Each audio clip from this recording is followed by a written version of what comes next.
This happened like 11 years ago, but I'm still terrified from it. I was in Penn Station in New York in the Starbucks waiting in line for my drink, and the person in front of me ordered like a venti iced coffee and had this poor barista person put 17 sweet and lows in it.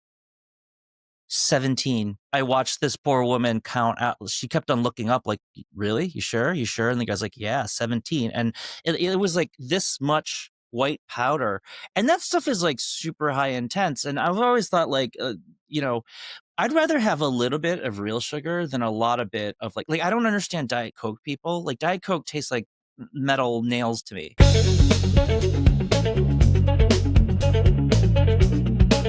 The future of food is being created as we speak, and the science fiction of today might become the science fact of tomorrow. I'm your host, Mike Lee. I'm a food futurist, innovator, and author. Each week, we explore today's signals to reveal tomorrow's possibilities. We'll challenge assumptions, we'll question conventional wisdom, we'll imagine what could be, and talk to the innovators who are shaping what will be. This is the Tomorrow Today Show. Let's get started.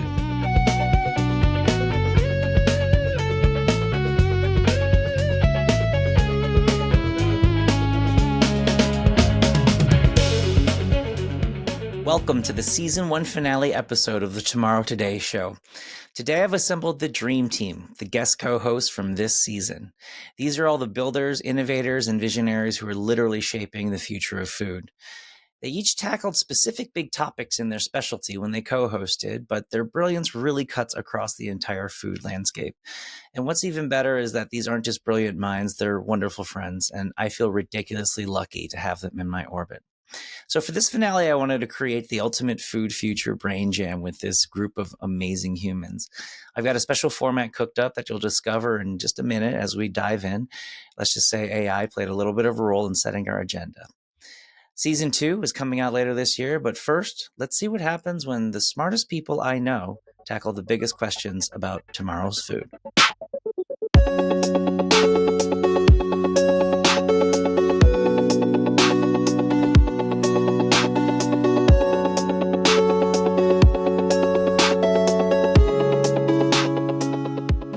We've got Melanie from Mintel and the grocery store episode, Michael, the godfather of this whole podcast network and the guest co-host of the restaurant episode, and Katie from Tufts, who is the guest co-host for the nutrition episode. How are you all doing today? So Great. Good, Mike Lee. So good. All right. Well, here's the format. This is the Hotel Pan of Destiny. Amazing. And in it are 40-ish questions that I fed all of the transcripts from all of the episodes this season into an LLM and had it spit out questions for us. And here's the best part. I've barely looked at any of them. Yay! I just printed them out and cut them up. Oh, I'm using that trick. I'm totally using that party trick, Mike. Yeah. Without further ado, let's draw one.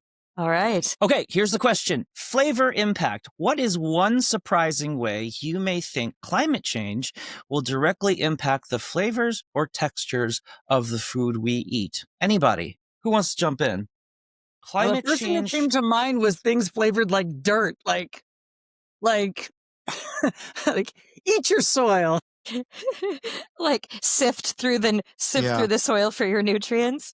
It's funny what comes to mind for me. One of the things that we do at Mintel is project out our future of reports every year, and I feel like the 5-year section has become more and more depressing to write every time. But we're talking a lot about like those staple sorts of crops that make up the big flavor of so many of our like everyday items that like if tomatoes are hard to come by, what is ketchup? What is pasta sauce? Like what are all of these things? And so we're really exploring that across categories. And it's like, what do these foods that we think of as so like normal, like what do they actually taste like? And I'd love to know if anybody has something in mind. I've been trying to think back on like, is there a food that this has already happened to that like coffee used to taste one way or chocolate or something like that. And I haven't found one yet, but Well, you brought up ketchup. I would actually argue if tomatoes go by the wayside or change significantly, that'll obviously affect a lot of foods. I think ketchup, at least Heinz ketchup, will be just fine because that long ceased to taste like tomatoes anyway. So it's a lot of sugar. It's a lot of sugar. I mean, we talked about this in the flavor episode, how I think I've been gaslit into believing my whole life that Heinz ketchup is what ketchup tastes like. So anytime I go to some restaurant and they make some like homemade, house-made ketchup, it's like culinarily superior, I think, but it just tastes like trash to me because it doesn't meet the artificial broad line. I'm going to push back for a second. It's the same with spaghetti sauce, by the way. So. I'm going to push back because Heinz actually offers a variety of ketchup flavors. And one is definitely a natural, no sugar, off the vine ketchup. I'm talking about the classic. I hear you. I hear you. But we're talking about the evolution of food. You were talking about climate in the future. And I just want to give props to that. The signals of wanting things that are more natural tasting, more earthy tasting, less sugar tasting. There is a Heinz ketchup that meets that criteria. Yes, there is. That's a good point. I agree. Yeah. A couple thoughts for me is one, I do think we're going to start to see more and more the emergence of gene-edited food that is particularly engineered to resist climate change. And so one example is the pairwise, spinach greens or whatever, or mustard greens, which takes the bitterness out. So that's one, that'll become more commonplace. And then two, we're already seeing upcycled alternatives to things like coffee. So Adamo coffee, for example, which I backed our Kickstarter like 1 million years ago when they're actually going to create the grounds. And I think they just make the cans of it now, but that's another one. And that's maybe a cheat to your question because that's not really coffee grounds, but I think we'll start seeing more of those things. Well, that was the same one I was going back to chicory flavored coffee. Yeah. I mean, I drink, what's that? I can't remember the name of it now that I drink, but the tea bag stuff anyway, it's chicory based. You can add caffeine to a chicory based coffee. Ticino, that's it. So, I'll drink Ticino, lots of great flavors in it. It's chicory based, dandelion root. You can add some caffeine to that. You've got the same thing, but your palate has to readjust from having like Colombian, Kenyan, Ethiopian blend to, Well, that begs the question, does that become like a kind of the uncanny valley effect? I think we've seen with some of the alternative proteins where people were told that they're getting hamburger and when they're eating Impossible and beyond, and they thought this is 5 to 10% off. It's creeping me out. Does the industry then have to say, okay, this is a coffee alternative. It's better for you. It's got the same caffeine punch, but it's not coffee. It's an alternative. I think you need like almost a generational changeover to make the hard part is the middle part, the transition period, because we all clearly know what coffee tastes like. And if you're going to transition to chicory coffee, I feel like that's hard unless you were born today and your whole life of your coffee drinking career, you've only known chicory, right? I mean, Melanie, you kind of got my brain thinking too earlier when you said like, what foods has this already happened to? Yeah. Like I was going to say, please, somebody tell me if I've been telling this story and it's wrong my entire life. But the fact that bananas, like banana flavored candies, taste nothing like banana that we actually eat. Same with grape. Right. And one of the stories that I've heard is that the banana flavoring is based on an extinct banana called the Gros Michel. That was what was around when some of these flavors were being developed. And now we have the Cavendish. And the Cavendish is not flavor profile wise the same as the banana that banana flavoring was. And like, we have not evolved banana flavoring. It's like, that's its own thing now. And like, there is that difference because the grape is as well. That does not taste like grape jelly. That does not taste like grapes on a vine. It is grape flavoring. And so, yeah, maybe there is, because that is generational differences. We never had that banana. Like, I never had that banana. And to Mike's point, I think on one of your recent podcasts on the flavor one, you talked about how your mom's pancakes you grew up with, that sentimentality, in fact, is what you know as pancakes, and that's the best. I grew up drinking grape Kool-Aid and love that grape Kool-Aid flavor, as tons of American kids do, but it's nothing like grape, right? Do you all have like junk food, highly processed vices that you still will like today? Like you said, grape Kool-Aid. Does anyone else have another one? This is like sort of a regional thing, but has anyone had Green River soda? Oh, yeah. Oh, what is good. that? It is. It's nuclear green, glowing green, right? What It is region is bright, this bright unique green. to?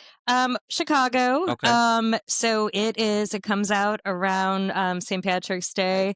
They color the river green, It's right? the color of the river. And so every year, I'm not traditionally a big soda drinker. I go and I buy it. I buy one for my friends. I buy one for my mom. It's just like, it is that rite of passage. And it's something that I look forward to, even though it's not. Probably, if you tried it now, anyone who hasn't had it, you'd probably be like, okay. But it's such a childhood sort of, like, it makes me so happy. Chicagoans are so on brand. Green Rivers, Malort, deep dish, and Italian beef. You know what? We offer it all. Yeah, right. Katie, how about you? What's your like ultra processed food Mine, vice? since I was a kid, is Hostess pink snowballs. Oh, Hostess pink snowballs. And they do change the color at different seasons. But when I was a little kid, when I'd be homesick, my mother would get Campbell's black bean soup, which is super salt. They don't make it anymore, but it was super salty. It just tasted really good. She'd make me a sardine sandwich with mustard and rye bread, which to this day I love, but it's healthy. And then she'd get me pink snowballs, which she called pink gomphers. And we would each get a snowball. And like, so this day, like when I'm feeling like the shit's been kicked out of me, I'm like, I just need a pink snowball. Oh, that's amazing. Oh my Like, gosh. I love that. That's good. Yeah. That's good. Well, mine is a toss-up between canned Spam, which I was raised eating a lot of, and that, or this is fancier now, but like instant ramen. I mean, anything Asian kid just grows up with instant ramen, but I feel like the stuff I had as a kid is way more, I don't know, radioactive than a lot of the stuff now is very like nicer. I have a lot of expensive gourmet ramen. There's some really good instant ramen, so that's good. All right, let's go back to the bucket here. One quick second before the bucket. It's funny we're talking about this because we're just talking about macaroni and cheese and like the gamut of things that are available right now. And I feel like there are so many, it's open for everybody. In my cabinet, I have the most basic of the basics, the OG, the Kraft, just the elbows. And then I've got the Annie's with the sharp, like the white cheddar. And then I've got Goodles. I have a macaroni and cheese to fit any occasion that I could use because that is a comfort food. But it's like I'm choosing my comfort levels. I almost want to line them up. It looks like that caveman evolution chart, but just with like mac and cheeses. Like there's a place for us all. And then like a frozen lobster mac and cheese. Yeah, exactly. That's the fully evolved man right there. Or woman. Yeah. Oh, okay. All right. This is a good one. Next one here. The future of sweetness. Beyond sugar and its alternatives, what does the future of sweetness taste like? These are two right from the flavor episode. Yeah. I mean, where I would weigh in on this is something that's in my household really prevalent right now. So I've never let my kids drink soda. And now they're 18 and 20 and they go off and they buy fruity drinks and one works at Starbucks and all this crap. And so what am I going to do? Nixie, which is a seltzer company, came out with a soda line, which is ginger ale, cream soda, cola, and root beer in a 12-pack. And it's all alternative sweeteners. So it's 0 calorie, but it doesn't have any of there's no like it's like flavored seltzer water, but with some alternative sugar and flavoring. Like fairly healthy. I can't really argue with it. But super like all the sweet of those sodas that you would want. So just when I think that we're going to find ways to sunset the sugar addiction, I see something like this, which is like, no, come back. We're just going to make it healthier. Yeah. So I'm less optimistic that we're going to change palates to crave less sugar. I think we're just going to keep introducing new forms of sweetness with a less additive profile, right? Here's less additives, but still the same sweetness, so buy it.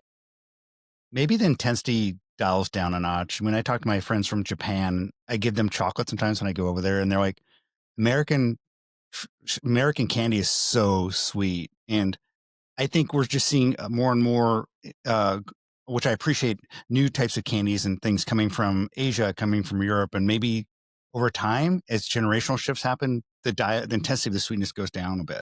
The Asian household, like the best compliment you can get from an Asian household or Asian person about a dessert is they say, "Oh, it's not too sweet." Like Literally, that's the hallmark of how we judge desserts. It's There's probably a why the whole French are so much better at desserts than us.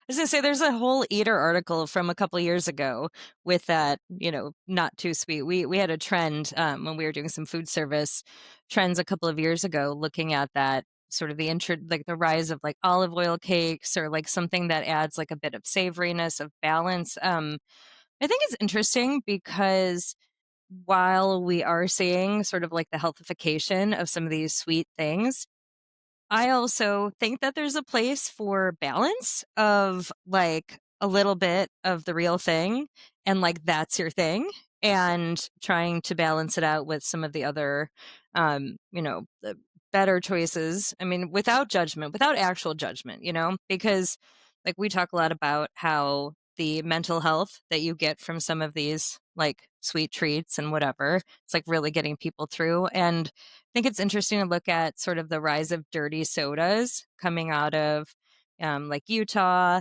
and just kind of going even more extravagant into the sweetness of these sodas, without like going too far down this path. It's like, kind of a Mormon thing, and there aren't a lot of other vices that they do have. So it's like the sweetness is their thing. And so I just always am like, for me personally, I'd rather have something that's like a little bit of something super indulgent, even if it's like a savory indulgence, than to make everything that I'm eating just a little bit healthier. But I know that doesn't work for everyone. I think there's room in here for everybody, for all of these approaches to come together. And I think, Melanie, to that point, it's all going to be generationally based too, right? Like, I'm older. I don't want as much sugar anymore. But if you followed my kids around the mall yesterday, sushi that has a syrup on it that's super sugar concentrated, right? That super syrupy, eel teriyaki stuff that's addictive. And then they go get boba tea, which is super sugar with all of the tapioca bombs. Then they go to Starbucks and they get a chai tea that has cold foam on it and cherry and like sugar on it. And then they go to the grocery store and get Mike and Ike's to go with their pizza that they got. I mean, like, I got to tell you,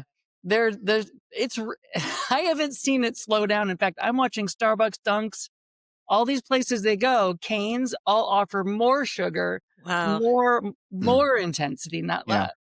One idea. Oh, sorry, Mike. Go ahead. I was going to say, one thing I think that could potentially reduce people's hunger for sugar is just the increased democratization of biometric signals. And so I think, Katie, you may have been at the Google Food Lab where we got that free glucose monitor. Yeah. There it so is. I'm about to write a piece for the Spoon. Like, I completely changed my eating because my blood sugar spikes so hard on anything I eat that is processed sugar. And I'm like, hopefully it'll stick, but it scares me to death now. Like, I don't want to eat any sugar now. So if people see how their blood sugar spikes with that type of stuff, an over-the-counter $50 glucose monitor, that might change their behavior. I keep threatening to slap one on my kids. I'm like, you guys keep eating like this, I'm slapping one of these things on I'm going to buy one for everyone I know for Christmas. Like, I think everyone should have one. It's like a scared straight for sugar. Like, remember when they used to send kids to jail for a day just to show them what it's like? And you know what the dangerous thing is, though? I did one of those, I think it was the Zoe test, or like, all those. I'm such a guinea pig for these. And I did the glucose monitoring and nothing spiked me. And I'm like, uh-oh. You're like my wife, like nothing. She's like, I'm like, are you dead? Like, your blood sugar never spiked. And I'm like, this is bad news for me to have. Your blood is like the magic serum. You need to like export it. It's actually funny. I do have a blood disorder, so maybe there's something. You're the Last of Us. You're the star of the next Last of Us, by the way.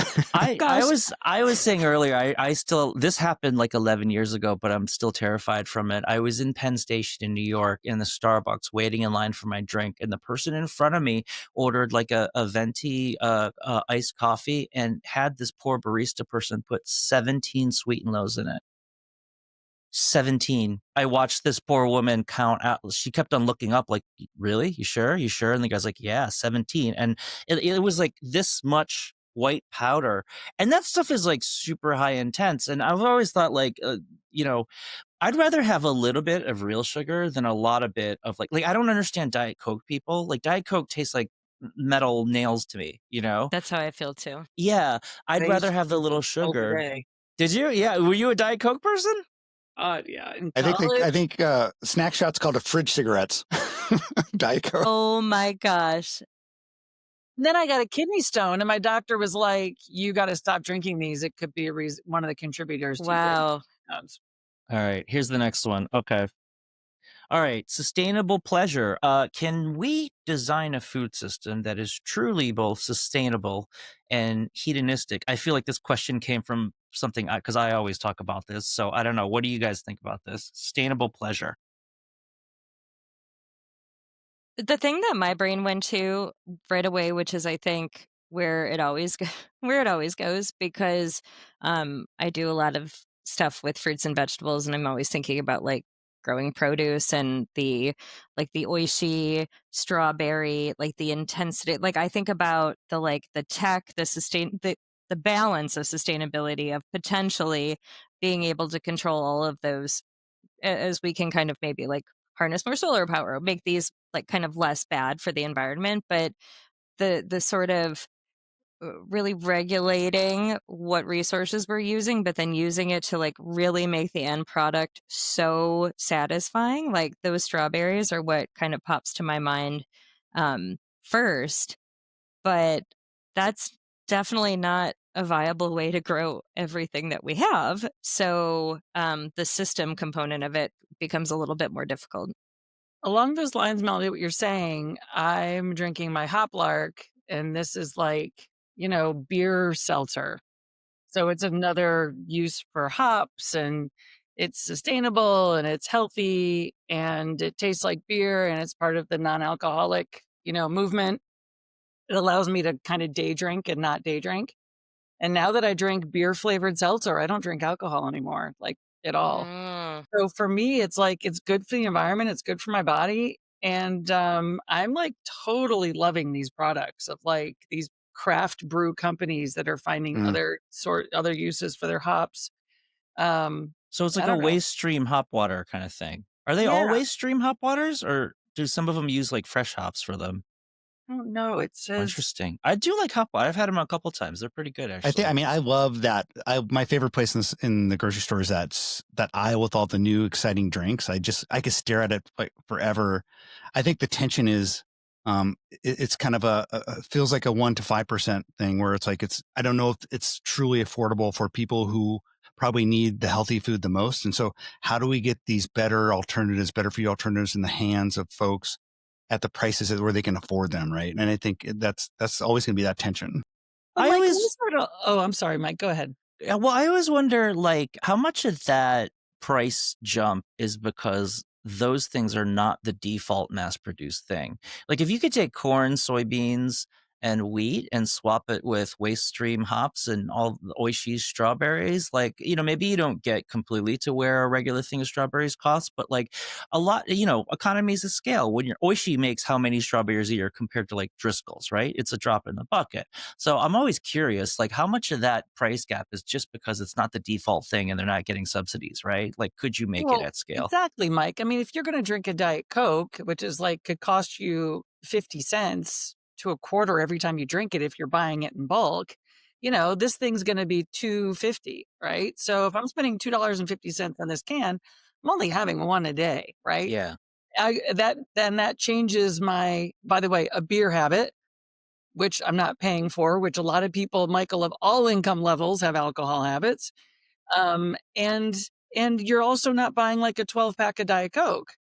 And I'm not drinking them all in one day. And so I just think like Olipop is that way for my kids. Like that's a $2 soda, right? So they'll drink one Olipop instead of going into the fridge all day long and having soda, which is really cheap, right? So because I'm not going to buy as much of it. So I don't know I guess my point is, do the economics even out at some point, potentially? I think if you have the means to opt in the first place, like, because I'm just thinking about potential like cuts to any of these kinds of pleasure foods in like the kind of assistance that's available to Yeah. consumers and things like that. And um just it's so hard to be able to find that pleasure at all sort of levels when some of those things aren't the ones that are kind of mass produced, especially thinking about then the like energy and the resources that go into maybe like I love lemonade. Like if I'm going to have something sweet, especially in the summer, I want to make my own like lemonade concentrate, but like even just like buying that many lemons, buying like it adds up. And there's just, we're constantly looking at the like the balance, even of when we're looking at plastic, like plastic wrapped around a cucumber. The cucumber is going to stay better longer, but you have plastic. And then, but you buy it without the plastic, you're throwing away half the cucumber. Like, this is the math that keeps me up at night. Well, It's on just, the income side, though, Melanie, I just want to point out, I think we often go from like super high income people, like 1%, to SNAP beneficiaries. True. But what we don't allow for in that conversation is everybody in the middle who's not on any kind of income assistance, who are working, who have jobs, who are middle, even upper class. Maybe they're paycheck to paycheck, like me, because I have 2 daughters in college who are going to bankrupt me. But but I can And there's budget. Starbucks. I can Yeah. budget, right? Like I'm not on SNAP. I'm not super wealthy, but I have a budget that I can play Yeah. with. And I just think we leave the middle consumer out of those conversations when we go like wealthy to SNAP. You know what I yeah. mean? Another way I think we can maybe enjoy more flavor and more sustainable approaches is just like disintermediating kind of high end or kind of grocery retail and letting us have more direct relationships with farmers. So like farm boxes, I was at a farmpreneur event where I just met a couple farmers who were just saying, hey, we do farm boxes, come here, pick it up every week. And if you ever get those, the flavor is so intense and so great. And you really love that direct from the farm produce that you don't get from the grocery store. I feel like whoever did the cyber attack on UNFI is listening and liking this right now after you've heard that, because clearly somebody tried to disintermediate. I actually feel like there's an opportunity for a middle step between the farm box and the consumer that I haven't seen, because something we look at and our data shows that most people, like half of people, list their cooking skills as intermediate. And I think the sort of looking at, and it's for younger consumers, it's worse. So when you look at a farm box, you have a box of ingredients, you don't have food necessarily. And that like kind of that bringing you along from bunch of raw things to finished product, like the time or the energy, or even like understanding how flavors go together, like there's just so much more education, but then also sort of like cutting it up for you, helping you understand is this ripe? Like there's, and that goes So for the grocery store the cooking too. robot is the answer. Yeah, like bring that in. Like, here's my box, like AI scan it, tell me what goes together, tell me what other things I need. I mean, like those are, I think, some of those advances that are going to help make some of this like tastiness and all of the, better flavor like work together. I like that, Michael. I almost feel like there should almost be a time of year where everyone just gets like boxes of fresh food dropped in their kitchen for you to explore. Like, when you unbox things, people get things and they like videotape their unboxing of like the new video game or something. I guess we don't box video games anymore, but like stations and stuff. It should be like an unboxing and like people videotape, like, try it and see like this. And like, what does it taste like raw? And like, we should do some like CSA unboxings and just have people play with it, right? Well, like, we talked about, in one of the early episodes, we talked about mukbang videos, the phenomenon of watching people eat food on YouTube videos for like sometimes hours on end. And maybe it's not the unboxing, but like you could totally throw that in there, like throw some weird squash at somebody and just have them make something out of it and eat it. I mean, if there's anything, I think the public has proven they will watch almost anything food related on a screen today. Yeah. It's just translating that into action. Yeah. We have a stat, 60% of Gen Zs, around 60% of Gen Zs and millennials say that social media is their primary form of entertainment. And I think back to my like 20s watching Food Network like nonstop every morning and thinking like, well, but how many of those recipes did I then actually go ahead and make? Or did I just really like being in Jada's kitchen, So I think I love what's happening there. I just want to keep seeing like, let's bring it home. Let's do more. Okay. All right. Let's see what the next question is here. Let's see. Okay. Interesting. Supply chain needs. All right. At the moment we all been waiting for. What is one unsexy but critical area of the food supply chain that desperately needs innovation? I would say in emerging markets, cold chain. And so when I see interesting new innovation that allows you to push products into different markets without having to have it frozen or refrigerated, that reduces the cost, reduces spoilage, and you can put it into emerging markets and let them have access to it. Because I think in the US, we're used to everything being refrigerated and cold, and it's just such a great cold chain. But I think in emerging markets, you do not have that.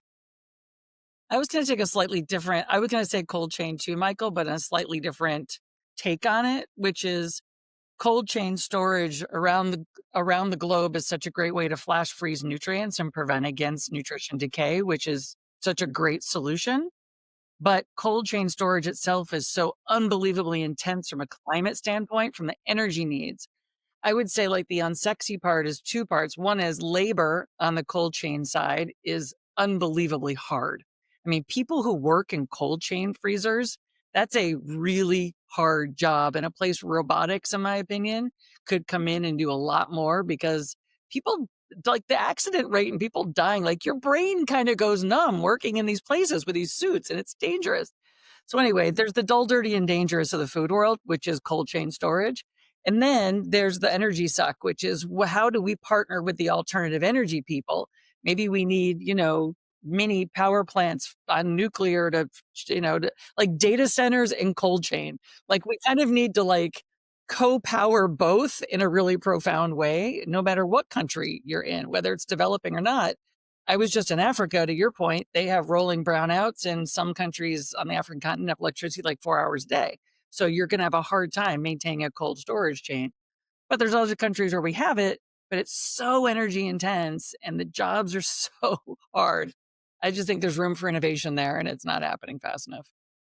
No one's, or maybe someone is, we just don't know about it. But like, how come, like, what's the iPhone for refrigerators? Like the next innovation, like, there's been some innovation in solid state cooling, right? So the traditional cooling is really intense, all that the chemicals that it takes to power it. But solid state cooling is actually kind of innovation that I think is starting to make its way into the marketplace. That's much more energy efficient.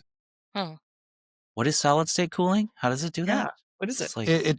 It's usually you have like vacuum, whatever. I can't describe traditional vacuum or refrigeration, but like and freezing, it's super energy intense. But solid state just does it at a much less intense level. And it's been a couple of years since I got briefed by the guys doing it, but I have seen them having some success. So I'll circle back and put a footnote on that and keep our eyes out for it. Yeah.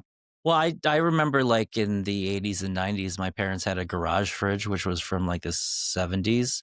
And that thing lived for like 45 years and cranked out like the coldest Coke possible. And meanwhile, I think we had that like crappy garage fridge in the fridge just for like beverages. And meanwhile, I think we went through like 2 or 3 like brand new KitchenAid fridges inside. So maybe that garage fridge was literally just eating up power by like, way too much. Yeah, I mean, my quick googling, sorry. Basically, solid state gets rid of the refrigerants, and it basically reduces energy consumption by 70%, apparently. That's a lot. I was just going to say, speaking of the iPhone, like the sort of planned obsolescence of some of this technology, and like when I know I was writing about smart kitchen appliances. I think that's, Michael, how we first met when I worked at IFT. Actually, I interviewed you for the piece that I was writing, and just kind of talking about like the thing that got to me is like, when is the moment to implement the technology? Because what is the next innovation? And like, how many companies like kind of have their hands tied by like, well, this is good, but like, is something better just around the corner? How much do we invest now? How much do we wait? Like when we bought our first gigantic, like, flat screen TV, and it was $2,000. Now you get them for like, well, I haven't bought one, but so cheap, like, and they're massive. They're gigantic. Yeah. It's hard to know when to jump in to these kinds of things. I mean, following kitchen tech for so long, have had an event on it. It just, consumers are so resistant to change their behavior, but eventually you do see stuff that is interesting. I backed a Kickstarter 8 years ago, a company called Silo, and they basically almost went out of business. And then I finally had the box show up this week, 8 years after I backed it. But it's a pretty cool vacuum sealed kind of food storage system that essentially replaces a traditional Tupperware. And apparently it does make food last a lot longer. So if that really is true, and I'm going to try it out and write a review about it, but that's a huge potential difference because I have so much food go bad in old plastic containers in my fridge. Michael, as Yeah. I picks the next topic, you've been covering kitchen tech for so long. How many Kickstarters do you think you've backed in your lifetime? Way too many. My wife says I can't bring any more gadgets into the kitchen. No more She gets Kickstarters. So mad. No more gadgets. Right. Yet they keep showing up on my doorstep. Next Because it was one. 8 years ago. This is all right. Next question. This is a good one. GLP-1s. I don't even need to read the rest of the question. How might widespread use of GLP-1 drugs reshape the food industry? Oh my God. Like, what can we say that hasn't been said before? I would love to hear Katie's take on this for sure. Because, yeah, I'd love to have you kick that one off if you don't mind. It's the roller coaster of this is so interesting. If we pay attention to the immediate, like the glucose spikes of a roller coaster of Michael's GLP-1, right? Or, of his sensor right now, you'll hear a lot of noise up and down, right? I'm interested sort of in the 20-year trajectory of this. Like, what is this going to look like in 20 years? Because I think science has to work out a lot of the bumps now. I think because vanity is such a massive market globally and vanity is not going anywhere and it's going to be a market leader well into the future. I mean, you've got women putting vaginal estradiol cream on their faces now. Like, there's nothing we won't do to stay skinny, beautiful, wrinkle-free, young, and longevity, right? Like, seriously. So I think it's going to eventually become normalized. I think how that has an impact overall long-term on obesity and people's eating patterns, I believe will be profound. I want to say I am not a nutritionist. I am not a food economist. Like, there's all these things I am not.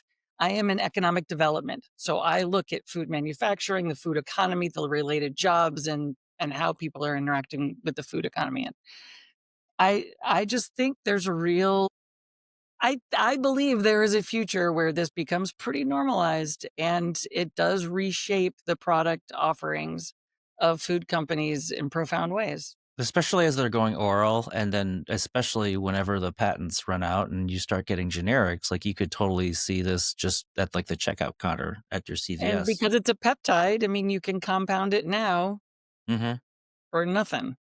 Well, that was the sort of question I had on some of that is, like, our data shows right now that I think it's just 12% of consumers say that they're currently taking a GLP-1 medication, and like a majority are not, say they're not interested in that as a way to manage their weight.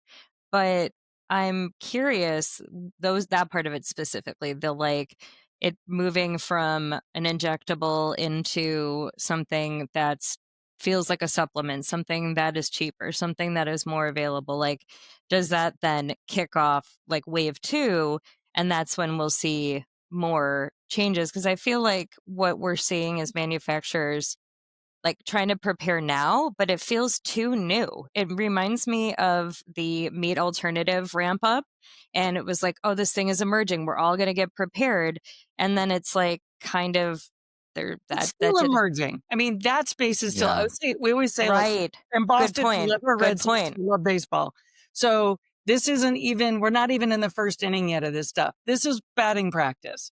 I think we're in batting practice of GLP-1s. I think we're in batting practice of cell ag. I think we have to respect in the innovation pipeline. I think we're still in super early days of this. Personally, as a 54-year-old woman, if I could take something after wintertime to get these 15 pounds off quickly and not have to feel so, and here's my environmental argument, by the way, I've justified this in my mind. To have to go buy more clothes is a climate disaster. So if I could take some GLP-1s, fit into last year's clothes, I can recycle my wardrobe, people. So I'm leaning into my environmental warrior and saying, give me those 15 pounds off quickly. I heard that from somebody else say that they think that it could have, if it goes mainstream, it could actually have a huge climate impact because like people are buying 20% less food in jet period. I mean, that's nuts to me to think about that. We're wasting less food, right? Yeah. Or wasting less food, yeah. Less weight on airplanes. Yeah. Oh my gosh. Everyone's skinnier. The question that I think we've talked about a lot as well internally, one of our former colleagues was a practicing physician as well, like before he came to us and wrote about nutrition. And what he had seen was people coming off of the GLP-1s and, the sort of like whiplash of, wanting to, I'm coming off of it for my wedding. So I'm really going to like want to enjoy the food and the honeymoon and like have a bunch of drinks. And then sort of like the weight creep back on, the weight creep back out. And sort of like that, like I'm so curious if there's some sort of future where it doesn't, like where we actually, and this is also a hard part of it, like helping people learn the habits, I guess, that like the sustainable part of it. I watch a lot of TikTok and the some people who are like, I know I'm going to be on this for the rest of my life and I'm totally fine with that. And other people being like, I came off of it and, I kind of have this back, and just sort of then, is there more clothing to be bought then? And yeah, it feels like there's a whole industry propping up around coming off. The off-ramp needs to be managed. And so if you're if CPG, we're already starting to see big food brands develop off-ramp alternatives and ways to kind of manage once you come off GLP-1s. And so I think that's an interesting part to watch. And then I think the second order effects on health with Katie's 20-year timeline, we've heard horror stories of people losing all their muscle mass by doing these GLP-1s. And like, if you're not managing that, damage, there's going to be you're going to have lots of health issues. You could, and then that could be about dosage. And I mean, like, who knows? And by the way, this is one of those don't hate the player, hate the game moments. Let's face it, if we're going to create a lifestyle situation in this country and the world around work, around home, around time, that doesn't allow us to prioritize our time and our health and our space well, I mean, I have that challenge every day.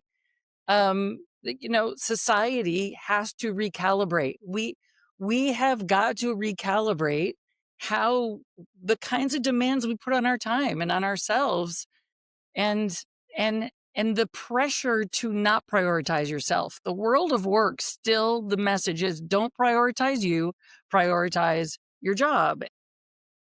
Yesterday I was on a call and I had to go off video, and I was glad because I did my workout while I was off video. I was like, all right, I'm taking these 10 minutes to do my squats and my lunges, like and my push-ups. I came back, I was a little sweaty. I was like, oh, I'm having a hot flash. I was working out. You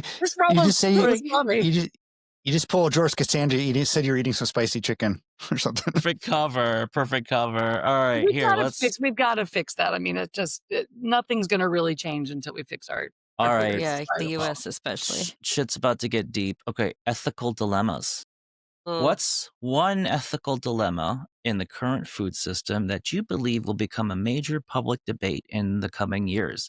Katie, you kind of just started on that a little bit, but ethical dilemma in the current food system, it's got to be inequality. I mean, like, that's like the biggest one. Like, there's just stat after stat always says like money seems to be one of the key indicators to people being able to eat healthy or no. I don't know. Like, well, so here's the ethical dilemma that I got to witness this week. And I'm not going to say where I was, but it was really interesting. I was in a climate room, and it was a pure 100% climate room of insurance people and finance people and everyone around the climate space. And about halfway through the meeting, I realized the entire conversation was about corn and soy and 3 livestock options. I didn't realize that the world of climate was so heavily focused on corn and soy. And it was just the feed and fuel. And I think this ethical part of like, if we're going to save the planet, do we do it by creating a market for feed and fuel? And that's how we're going to solve the climate thing. So I think the climate, like the nutrition food system, nutrition density, whole thing, and soil coming in with the climate side around soil, but focused on feed and fuel. I think that's going to shape a really interesting ethical dilemma around profit, around how we look at agriculture in this country versus food. I learned this week, farming is not really food. And so in this country, when you're in Washington, D.C. and you talk about the farmer, you're really talking about feed and fuel. When we're talking about food, we're talking about this specialized esoteric things that apparently happens in specialty crops and farmers markets. So that amazed me. I think that's the thing that most people in the public don't realize that are outside of the industry, and even inside of the industry is Yeah. like 90 some percent or whatever the stat is. Most corn in America is not like the sweet corn you eat on a 4th of July barbecue. It's like flint corn that is used in ethanol and like, feed. And so I mean, I had that for a long time, like into my 20s, this idea that like, oh my gosh, there's all this delicious sweet corn we're growing out there. And yeah, it turns out not. It's just gas, basically. Melanie, Michael, what do you That's guys? attention for me definitely this Yeah, week. that's a big one.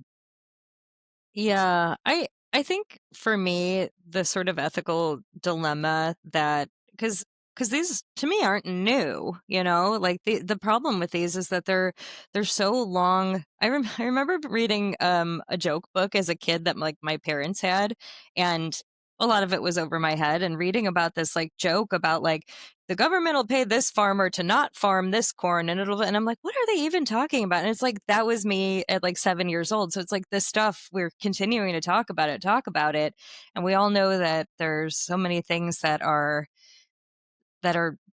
create these dilemmas, and it's how the dilemma for me is how is somebody going to come together and fix any of these one things, because even just thinking about like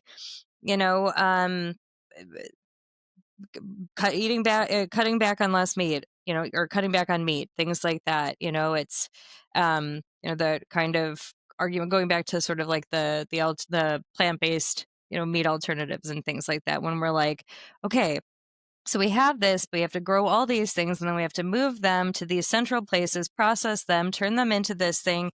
And then maybe the people who've given up meat don't want something that feels like meat anymore. And the people who do eat meat think it's 10% off in the uncanny valley from meat. And then it's like, we're doing something that feels really, really good, and there is promise in it. But like, how do we like make that have the impact to break through any of these things? And I think my dilemma is like, just in general these days, I feel like everything I do is just like in quicksand. Like I see I have like a cynicism that I've never had before.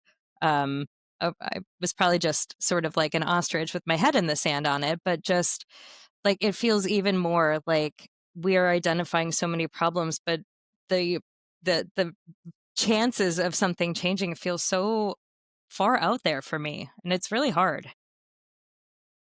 I think turning it around a little bit, I think that on the food production side, I think the food industry is so ripe for automation to come in and take over so much of the production at the restaurant, in retail.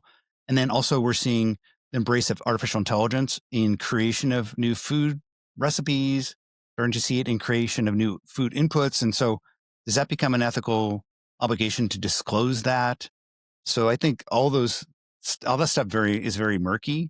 There's just the very direct thing of labor replacement, and I think we're going to see a rise of a Luddite movement in the U.S. more so than we already have, and I think that's going to be a real rich area for conversation and debate.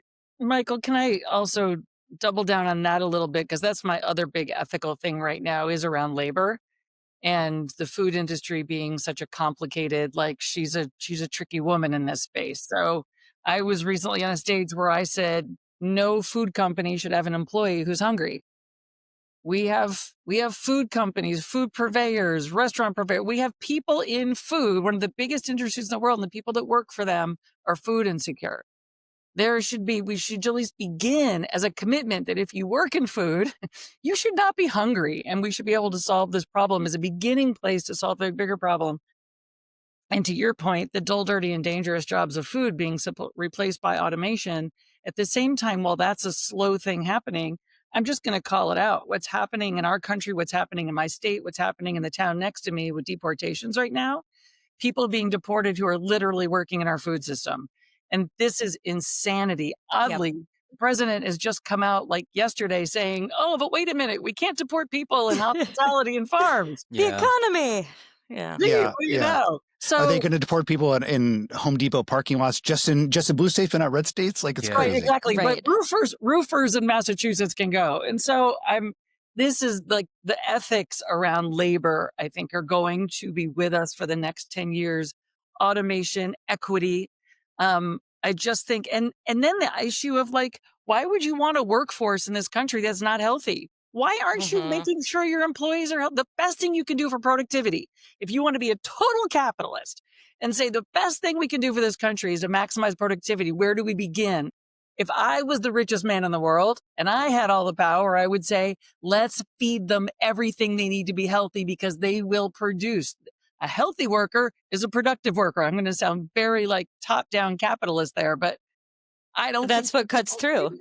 I'm all for Katie becoming the richest person in the world. Yeah, I'm like Katie. I would Katie totally for vote for that. president. I think like the biggest, I mean, all of this ladders up to me and to this idea of like, what do you want society to be? Because I feel like we're all in this tension of like, are we for individuals or are we for the commons? Capitalism, I think, obviously is very engineered towards the individual. Like if you become the richest person in the world, you can hoard all the resources, right? And you decide what to do.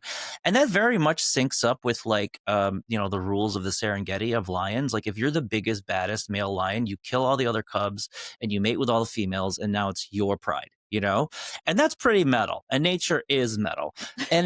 And I'm not saying that capitalism has to be that way, but we've proven that it really is. We're not eating people's babies, right? But like, there's definitely like the Elon male lion is just taking all the resources, right? And then meanwhile, there's people that are either fighting for scraps or just not even surviving, right? And so, it is. I think that's so many things. I think can be laddered up to that. Like, how do we balance the incentivizing individuals to want to fight, and innovate and create, versus saying like, if you are the richest country in the world, you shouldn't have anybody hungry in there, But the way the system is engineered right now, there's tons of people that are hungry right now. And I think that's kind of what I was going for earlier, talking about sort of like the ability to, buy whatever when you've got the funds. And then we're just seeing more and more cutting across that middle, people having to make tough decisions, people, not necessarily going hungry in the traditional sense, but saying, you know what, I just can't justify this thing that normally I could have easily fit into here. And then we have some great data from a report called America Eats, and we're able to cut across self-identified financial situations. And those people obviously all the way on the far end of in trouble, very struggling, they make certain choices, but in the middle as well, there's like a lot of pressure to skip breakfast.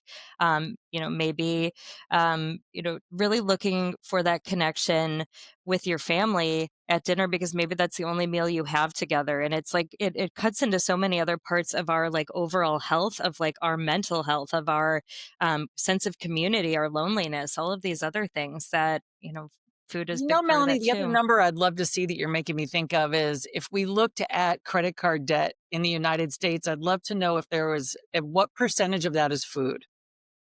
And with the people's pressure to like go to a Whole Foods, like at Whole Foods, how many of those people are paying cash and how many of those people are charging it because that's just where they feel they should be feeding, but they're borrowing the money to do it. Yeah. I've never seen data on it, but I think it's probably a real indicator of a not good economy if people are charging their food who have credit cards. And the finance industry is making it easier. Not just credit cards; they're releasing new tools. Buy now, pay later for food.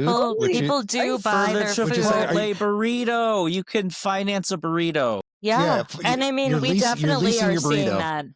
We have data that does show people are using buy now, pay later for groceries.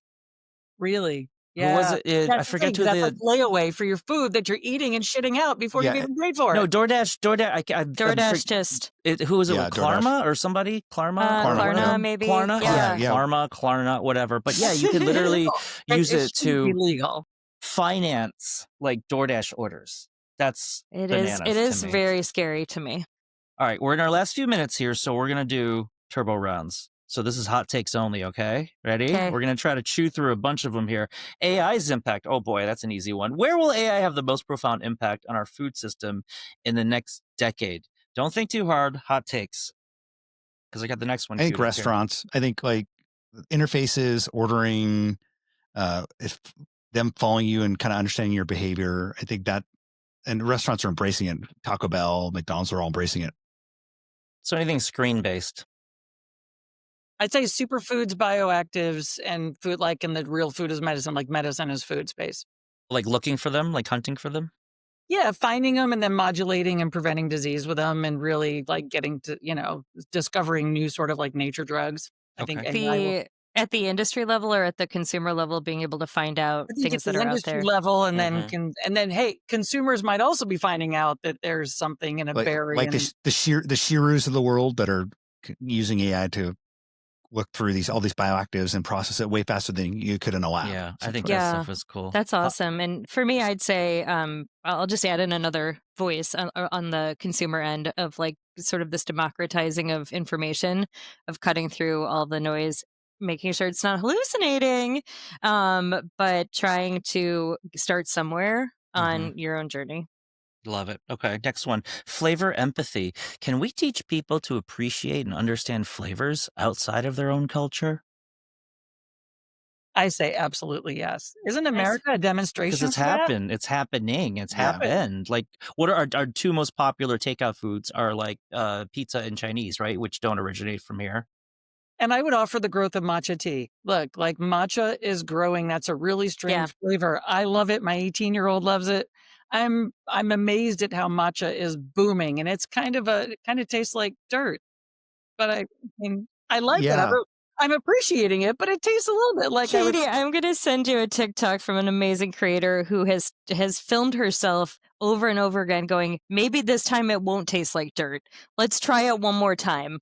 And yeah, really trying to get herself into it. So definitely the journey is out there. This is one area where I feel I think people are already doing this. Yeah. People are totally into trying. I think we all agree on this, right? I don't think anything's stopping on it. Okay. Here. Next one is the urban farm. What is the ultimate role of urban farming in the food system in the future? Education.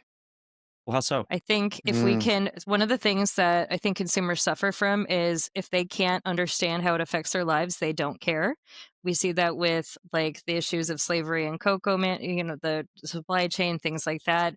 When it's out of sight, it's out of mind. The U.S. especially, a lot of us don't see farms. We don't understand what that is. So bringing people in to have that chance to actually like know what this means. Got it. I agree. Maybe also to increase our access to new flavors, because if it's farmed locally and not pushed through like a global nationwide distribution network, I think we see this with high-end restaurants. You'll get things that are farmed very hyper locally and things just taste better. And also maybe resiliency, although I don't know how scalable they are, but I think resiliency. I would differentiate, Michael, between urban farming, regional, suburban, bigger tract farming, and rural farming, but all in the same county. Like you can source local, but you're rural, but you're in the same county. That's different than on my block in Boston, someone's got on a rooftop or something. A rooftop. Totally different. All right. Last 30 seconds. I'm giving you a new constraint. 1 word answers only. 1 word. Nostalgia's power. Will our craving for nostalgic, comforting foods grow stronger or weaker in the future? Well, that's a setup. Stronger? Maybe. Defining healthy. How will our definition of healthy food evolve over the next decade? Individualistic. Slowly. Driven by biology, not chemistry. Okay. And last one, data for diet. How much personal data are we willing to trade for perfectly personalized nutrition? Take it. That's 2 words, but yeah. A lot. Depends. It does depend. Okay. Hey, congratulations, co-hosts. You made it through. We got through 12 questions. 12 questions. We did it, everybody.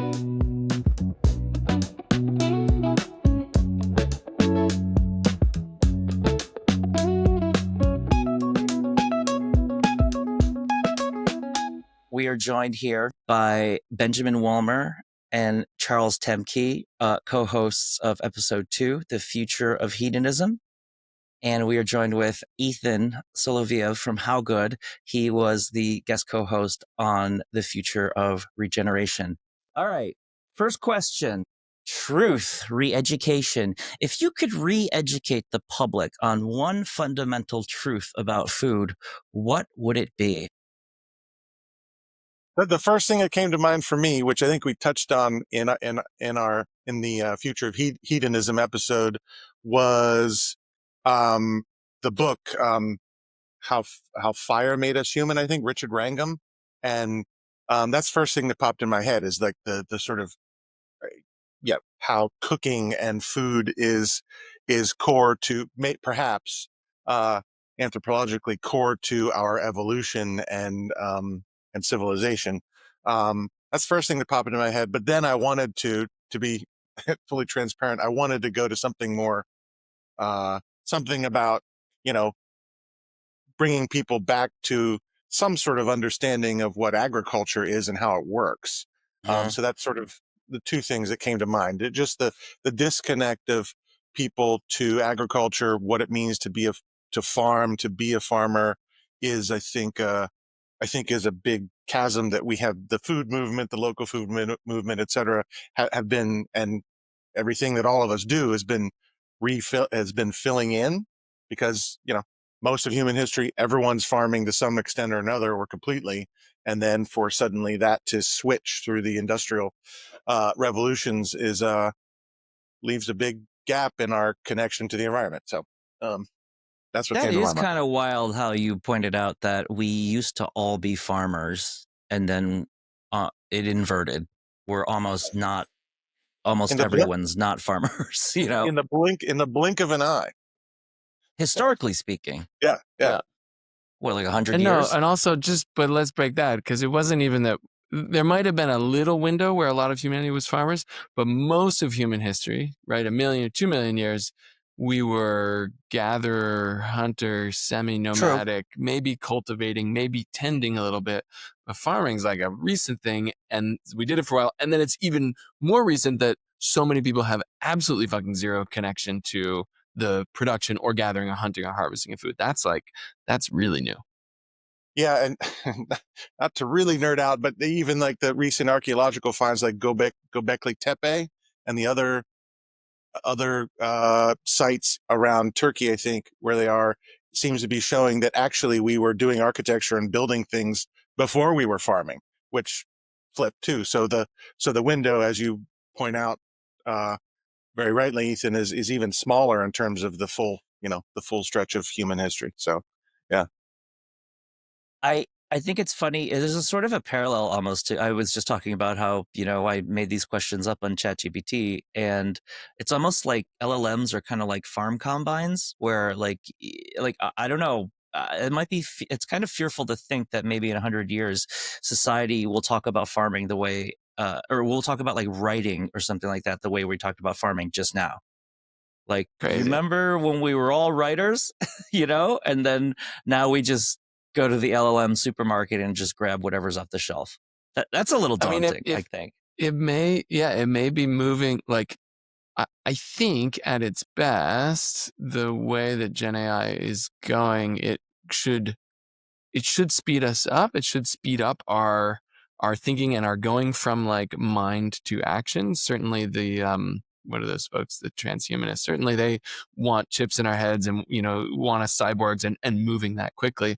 And I think there is great. I wouldn't say I'm worried about it, but I see the hazard in that. There's a significant hazard coming up in that, but there's also significant potential if we can be moving quickly and bring us back to the fire also, and back into the creativity that we can do with our amazing, land tending, earth regenerating connectivity. I think, there's potential and hazard side by side. The trick is to take the best of both worlds, right? I think in all of that stuff. Yeah. So to bring it back to your food point, Mike, about bringing it to the fire, who's a better chef, Francis Mallmann or Wiley Dufresne, or the industrial chemists that work at McDonald's to make food delicious? I don't know. The answer is yes. Right. I don't know that there's a real answer to that. Yeah. No, that's right. Well, and that's why we love food, right? Because it's completely open-ended thing, but it's also rooted in a lot of science. I just picked the next question. By the way, I'm not reusing these questions at all. I've got 2 other rounds with other co-hosts, so this one's gone. This one's just for you. The second question I drew here was community role. What role will community and shared experiences play in the future of our food culture? What better people to ask this one to? So I have a really dear community to me, which is the commercial fisher people. That it's kind of a worldwide community. As if it's a bit like being a chef. Like once you're in that group and people know you, you're always welcome. And I do worry about the industrialization of fishing. I mean, it's happened with they've won some big victories over corporations like Omega down in Texas, kind of took over the entire eastern seaboard and Manhattan bunker fishery. It's a food fish, probably the most important food fish in the Atlantic Ocean. And they were clearing the sea out at the source of where the Manhattan were coming from. And using all this outdated old law that was more based around sailing ships than modern industrialized vessels that can move places very quickly and harvest huge tonnages of fish. And I do having the fact that we still have a small scale, nearly invisible somehow, commercial fishery on miles from New York City, and in and around New York City is amazing. And I hope that never stops. But the way that it usually goes with industrialization is it's a valuable resource with a big mechanism behind it, and they have money and power to shut down the smaller producers. And I have grave concerns about that community and how it even now, as many people as there are doing it, they are rather invisible, because that's the first step to them disappearing. And I hope that we can keep those communities alive, raise awareness for the fact that some of the greatest fisheries in the world are 100 miles to the south of the Hudson River from the old canyon that's been carved through the bedrock and is falling over the continental shelf and bringing the huge estuarine and breeding environment there. And then 100 miles east in Montauk is another one where all these confluences of currents come together. And then both ends of both shores, North Shore and South Shore, and all the bays and harbors of Long Island, as well as up the Hudson River, people are still commercial fishing. And I hope that we can keep people aware that that's there and keep those people as community and part of our communities to keep us close to that food that's coming. Real, actual, fish and shellfish. Yeah. Charles, has that community in the last, say, 20 years, or where has it grown? I guess I would say, because the one I've, and it's just a microcosm, but in New Jersey there were 0 oyster farms 20 years ago. Now there's more and more of them, and I know that my perception is there's been an uptick in oyster farming up and down the East Coast. And of course, there's a food movement attending to this, and things like Green Wave, the ocean farming advocates. How much or how little have those kinds of developments been beneficial to that quote unquote invisible community? In some farming certainly has come up, and there's a double-edged sword to any sort of farming. Farmers usually want to take over. They see it through a very narrow lens. They want to take over the land that they have a lease to, and they want to make it as good an environment for the specific thing that they're taking, sometimes at the detriment of other things. Oyster farming in particular is pretty fantastic, because if those oysters make it if they raise them long enough to make it to spawning age, those oysters release spawn into the currents, and they actually help wild populations, which is good, and add to the genetics and so on and so forth. And they filter the water. It helps in a myriad of ways. Kelp farms, similar, pretty good. Mechanized clam farming, maybe less so, because of the effects on the bottom and siltification, the restratification of the bottom substrates that happens when you use pump dredges and power dredges. But yeah, there's lots of different ways to make a farm. And what does it do for the rest? Does it bolster the natural resource, or is it a detriment to the natural resource? That's my main concern. And and bringing it back to like communities, I think, that's tough, right? Because there's not really as baked in of a community for industry. It's just kind of like extracting widgets.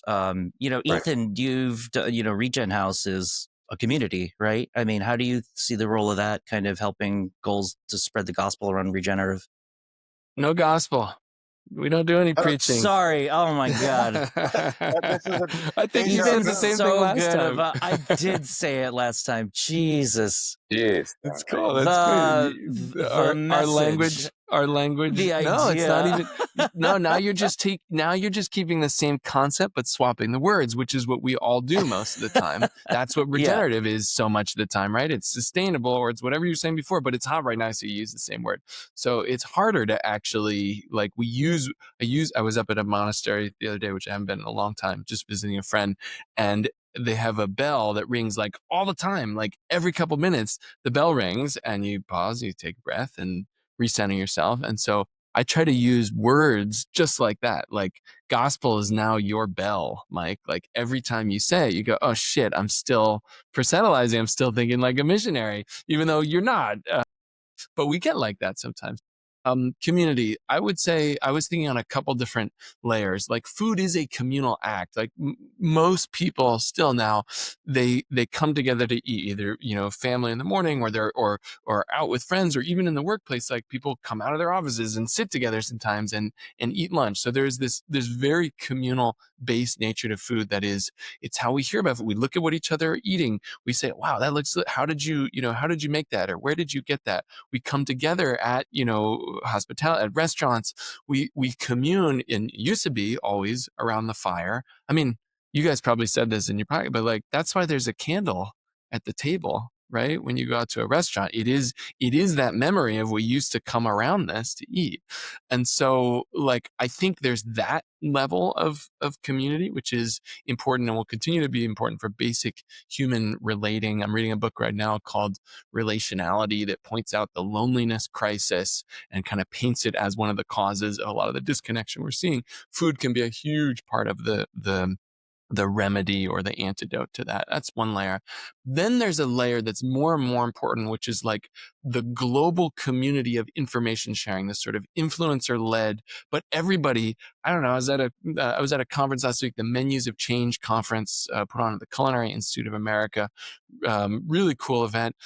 They gave us little bento box lunches with compostable things and fucking delicious stuff in there. But I saw somebody like with their camera unboxing, the bento box lunch, streaming it out onto the interwebs, right? So there is this influencer, and in that conference there was all this talk about like how important the influencers are in this global community to either to help things go to more plant forward food, or to just like lift up big stakes, whatever it is. So there's that multi-layered, multinational, global community that is shaping so much of what we think about eating insects or regeneration or, chefing and how it looks. That's huge. And then, so those are two levels. And then the one you pointed to of like Regen House as a community, I also think that, so this is not your local where you get together and eat community. It's not your distributed semi-community where you're sort of like learning and getting information sharing from everywhere.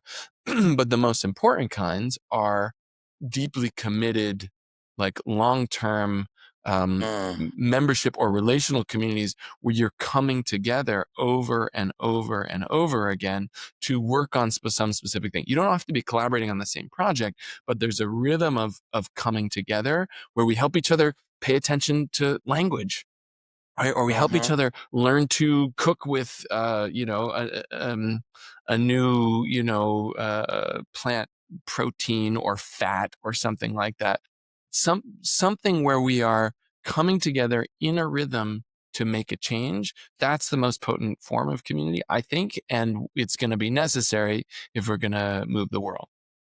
I think it's funny, even like, you guys familiar with mukbang videos, the videos that originated in Korea, where it's literally just like sometimes like a multi-hour YouTube video of just someone on camera eating. And I was like, this is so weird. And it is weird, but I also find that it's kind of actually oddly rooted in community or something, where I think like it's a lot of people that are maybe like hanging out and eating on their own, having a sad desk lunch, they'll fire up like a mukbang video. And then even though they're like eating in front of a YouTube video, it's this weird simulation of I'm having a meal with somebody, right? And so we can comment all day about how maybe dystopian that maybe feels, but I think it's interesting that it's even the mukbang videos seem to have, it's still a clarion call of like, I need to connect with somebody, even if it's on this like artificial level, you know? So I don't know. I think that's interesting. Yeah. I'll keep my response to the question brief here, and building on what Charles and Ethan both said, I think, particularly Ethan's excellent point about fire and the candle at the table. One of my favorite literature quotes of all time is from Blood Meridian, Cormac McCarthy's book.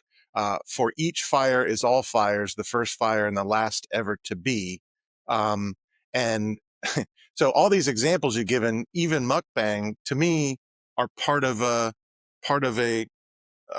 widespread reinvention of the fire and the table, right? And going back to our anthropological history and most of humanity being farmers for a period of time, long to us but short in the large span of things. That had such massive cultural impact across all groups of humans around the world who were largely isolated from each other. Well, all of a sudden, in a blink of an eye, we lose that activity, which creates rhythm to the day, and it's kind of easy to see how rhythm to every day and the constant work and toil leads to the meal at the end of the day and the togetherness around that. So all these examples to me, including the ways all of us do our, let's say, alternative dining experiences and are involved in that, is about reinventing that rhythm today, reinventing how we come together around the fire. And I like what Ethan said.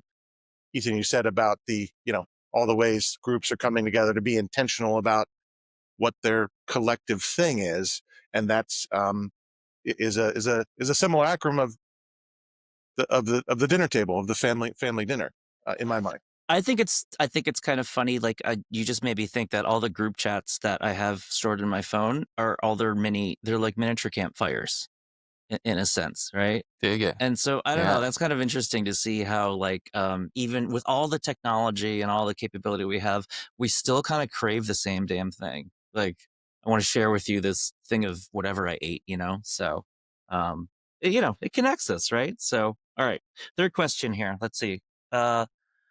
Storytelling role. Okay, looking ahead, what role do you believe storytelling and narrative will play in shaping our relationship with food? It's probably not that important. Yeah, it's probably just a fad, right? I want to hear from the other guys, but I mean, I don't know. It's essential. How could you not? Yeah, I mean, how can you not, right? Not only how could you not, but like, I guess it depends what you want the arc to be, but it's almost like the world is made of and designed by story, by narrative, right? Especially now in a post-truth era. the story is everything, and who the story is coming from, and the belief in the story, and the context surrounding the story seems more powerful after maybe there was a somewhat, or maybe it was just a perception that there was like a drive towards scientific truth that would, improve and enhance society and cultures around the world. But mostly we're in a pretty shit place, having raped the earth pretty good right now. So the story wasn't a good one. We need new stories, many stories. I don't want one story. I want like a multiplicity, a huge diversity of delicious stories, just like I like my food. Yeah.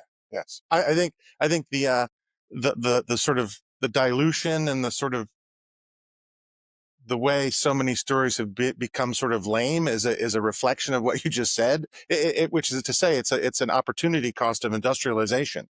And so if indeed LLMs and everything else that's happening rapidly are going to free us up in a sense, is that what's going to, and I would argue it is, even just the internet, right, is what has facilitated the emergence of bioregionalism and these stories around farms and where your food came from. And so and we've been so sort of saturated in that, I think everyone on this pod right now, that it's kind of hard to imagine what's next. But I think it's just and I hope it's a continuation of that process, that the stories become richer and more people who are connected to industrial systems. And this is what I've observed in my work, and in my food pirate games, is that you see people, they respond to it, and they're attracted to these stories that connect them to the place they're in and came from, or that they're visiting even, right? And that's why I think, we like to go to other places we're not familiar with and feel like we've been there before, because the stories are so rich. Places that are still very, connected in terms of the food connected to place, the culture connected to place, etc. Do you know the thing that keeps me up at night is related to stories is the fact that for multiple thousands of years, everybody reasonably thought on the planet that the Earth was flat, or the sun revolved around the Earth. Like, go back pre-Copernicus, and if you sat up and said, "Hey, everything is flat and the sun revolves around the Earth," I don't think anybody would doubt you. And then of course we know that's not true anymore, but like that, I always wonder, like, as regards to stories, like what stories are we telling ourselves today that are the modern day versions of the sun revolves around the Earth? Because you would never blame anybody for saying that back then, but now it's nonsense. So no, we always have blind spots. Well, I mean, yeah. Go ahead, Ben. I was just gonna.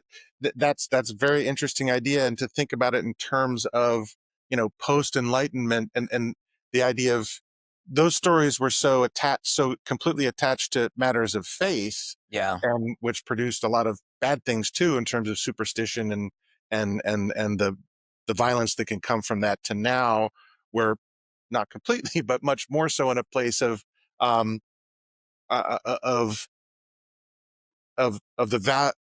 putting value on empirical thought. However, how do we fill in that need for the lack of a better word, spiritual fulfillment and meaning?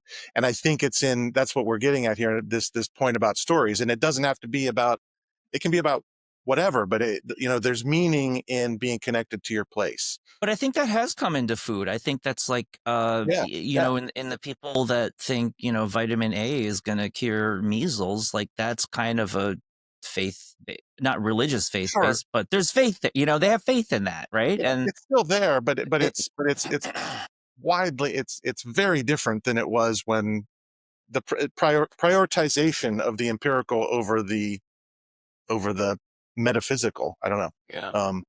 Which is again, I think part of this reinvention of narrative and meaning that we're working on. yeah, I want to try to do a little thread here between a couple of things we've been talking about that has a lot to do with diversity, and diversity of food, diversity of flavor. Also bring it back to diversity of language, which is also tied to biodiversity and so-called agrobiodiversity, but let's just say culinary biodiversity, not just agricultural, right? Not just tilling the soil. So we know that over time on the planet, many, many different languages evolved and developed.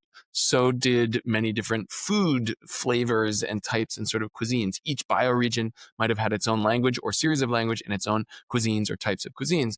In the last few hundred, maybe the last few thousand, but certainly in the last few hundred, we've been losing languages. Languages have been going extinct while we get this homogenization. Somebody mentioned, the Golden Arches earlier, but them or others, we have this massive homogenization or the export of so-called American or whatever ways of eating that are everywhere. So it's likely that we're losing a diversity of food, just like we're losing the diversity of plant species and animal species that we eat, just at the same time as we're losing this language, culinary, all of it's decreasing. So can we push back against that and now to connect it to stories as we're working to generate a diversity of new stories that can take us in a new and beautiful direction? Can those stories be woven in with food, with the lifting up of unique culinary traditions and the unique ingredients that go with them? Can we tell new stories that match with that so that we're getting this more like when you travel to taste a different place, to learn a different language, to get that different, even spiritual connection and fulfillment to the peoples and the history of that place. Like, let's be sprouting a lot more of that. And maybe some of the food story that we can tell will help make that. Yeah, I think I love that. I think that's what you just expressed is the creative destructive potential of the homogenocene. Like Charles Mann's idea of I don't know if it's his idea, but he refers to it a lot, that we're existing in this time still of the colliding of all these bioregions, cultures, et cetera, again, just in a tiny blink of an eye. And we're still experiencing that very violently. And there's huge opportunity there, as I think you described. To me, it's a reinvention process that has great potential. But or a regeneration process, right? Like, there we go. I snuck back into the country. I don't preach.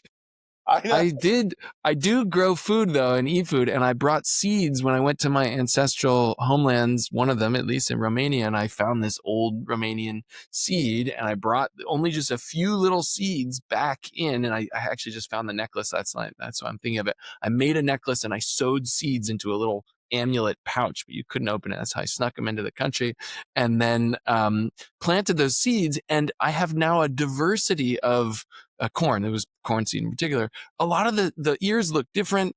The plants look different. So much can resprout from the seed when we keep planting it. So yes, there's I love that term, whatever you said, homogeneous-ine, but also the regeneration process, the reseeding, the resprouting process can again make things unique to each place. Just like every human is unique, just like every apple seed you plant makes a totally new variety you never had before. As long as we're planting and growing and breeding our animals and insects, right, then there's going to be something new that sprouts. It's much older than the current deadening, difficult, making everything the same, literal and metaphorical. And it's those stories and the meaning in them and our connection to that and our discovery of that meaning that I think is what does and will make us continue to be better humans, right, rather than just industrial robots, which is a gross oversimplification in terms, but I think you guys know what I mean. Final thoughts, Charles, before the next question? All right, I think better humans is who is framing that value, and we get into deeper discussions about what's the meaning of life, and are we here to serve another human? Are we here to serve some bigger entity, or are we just here? Yeah, so that's really a tough key. one. I think people would argue that vehemently, what that means. I mean, that's the double-edged sword of like having the diversity of ideas, right? There's going to be a lot of ideas that are completely antithetical to what your idea is, right? I mean, there's definitely a bizarro version of this podcast where people are talking about regen as gospel and preachy. And, this is the opposite of that, right? So, all right. Or like, that guy, Brian Johnson, trying to live 800 years. And, people thinking as food as just a mechanical device to make you live as long as possible because apparently is that, it's an answer to a lot of questions, but We had a fun little segment on our show, episode 2, about Brian Johnson. All right, next question. Oh, this will be fun. Diet trends. Beyond diet trends, what deeper societal shift do you believe is influencing how people think about what they eat? These are starting to sound like an LLM wrote them, because it did. But okay, diet trends. What deeper societal shift do you believe is influencing how people think about what they eat? This actually dovetails with the last question really well, because the story is being used to rethink, the story of Food Babe telling you that Subway sandwich bread is yoga mats is completely storytelling and related to diet trends, right? And I think we're seeing with the Food Babes of the world, sometimes just having a really charismatic, irresistible story is maybe all you need, and that's good and bad, I guess. But I don't know. Thoughts about diet trends, guys? What diets are you guys on right now? I like alternate day fasting. Oh yeah, you do that. That's right. Yeah. What's that look like? Alternate day, like full day fast, or? Yeah, just water and black coffee or tea. Some clear. Every other day. Yeah, it feels good and normal. I don't know how to explain it better than that, and it works well for my body.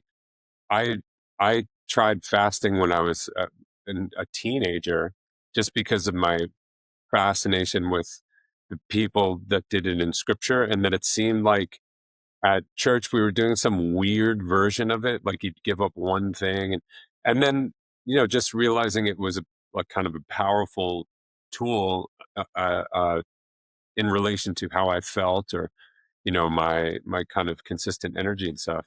I I just started to utilize it, and anytime I feel like I'm just a little bit off in whatever way, it always seems to solve what ails me. And I just do it for a period and go off. Yeah. But you've also told me that, like, you're talking about the alternate day ones now, but you've told me before that you've done like a week or As something long like as that. 7 days, that's the longest I ever did. Yeah. Can you talk quickly through that arc? Because I remember you describing what that arc is, like that pain Well, I was resolving into.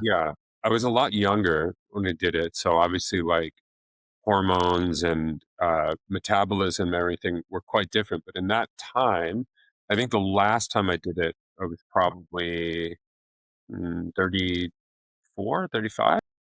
And it wasn't too different to when I done it in my late teens and my early 20s. The first 2 days had a kind of a building freneticism and anxiety to them. It like an irresistible. Also, this is described as hangry. Yeah, exactly. Yeah, And so much more beautiful how he said it. I know. I'm the So- guy just putting crappy words in everything. So go ahead. But then getting into the third day without fail was always the worst. And then it would just, that would all evaporate. And, I think I love food, and I love the community around food and communing around food, and just experiencing it. It's so amazing in every way. But in those moments from day 4 to 7, the kind of lack of almost any sort of pain, like aches and pains, the really good sleeping, really level mood and thinking, and a calmness, and I feel like a more altruistic way of engaging with people around me. I'm thinking of them. Yeah, maybe we're not just all around each other. Maybe we're all part of something bigger.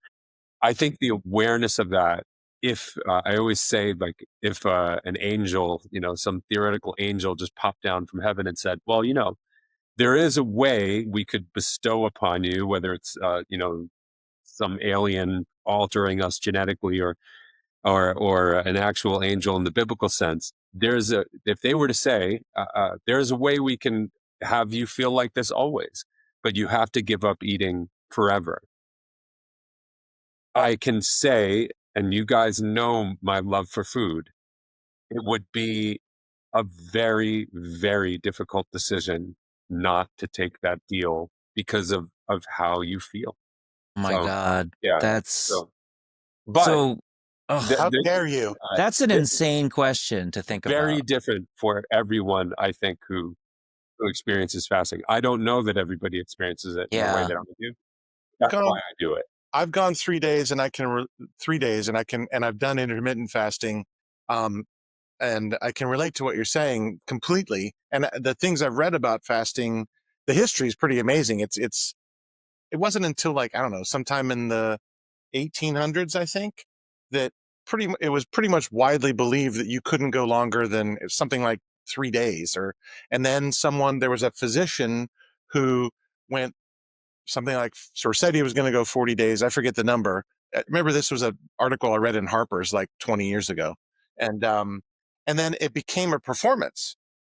He just sat on a stage and people came and paid whatever, a nickel or a dollar for days on end, watching him read the newspaper and not eat.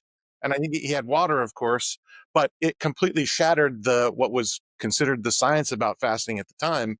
And so and and of course the science about fasting, all the things you're describing, I think, are very consistently experienced and have to do with evolution and bringing us together and sharpening our mind to solve the problem of we're all out of food.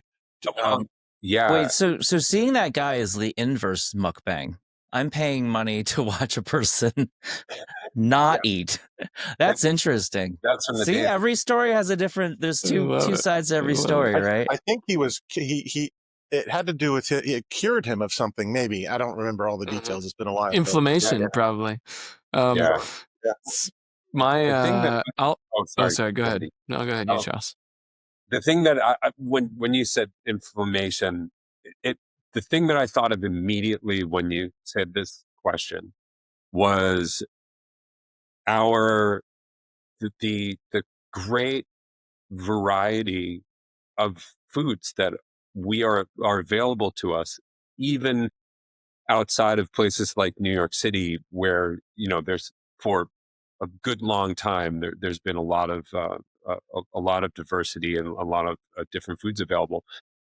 I think it is people are having to learn about food because it used to be, 1,000 years ago, the people that survived were the people who were fit to eat the food from the region.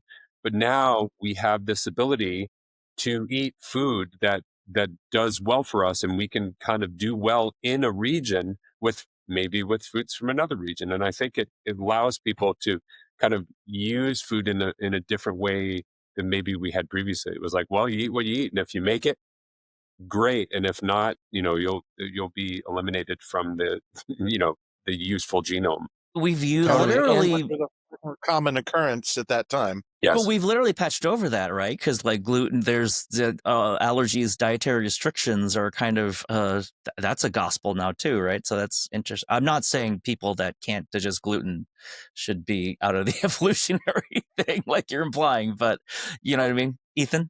Yeah. Well, so many thoughts there. I mean, I think, some of the microbiome studies that came out looking at gatherer hunters and, modern sugar and starch heavy diets and that whole link to inflammation are fascinating. I was just going to say, but also that changing you were just talking about, I'll try to tie this into a little story of myself here because you asked about how we're eating right now.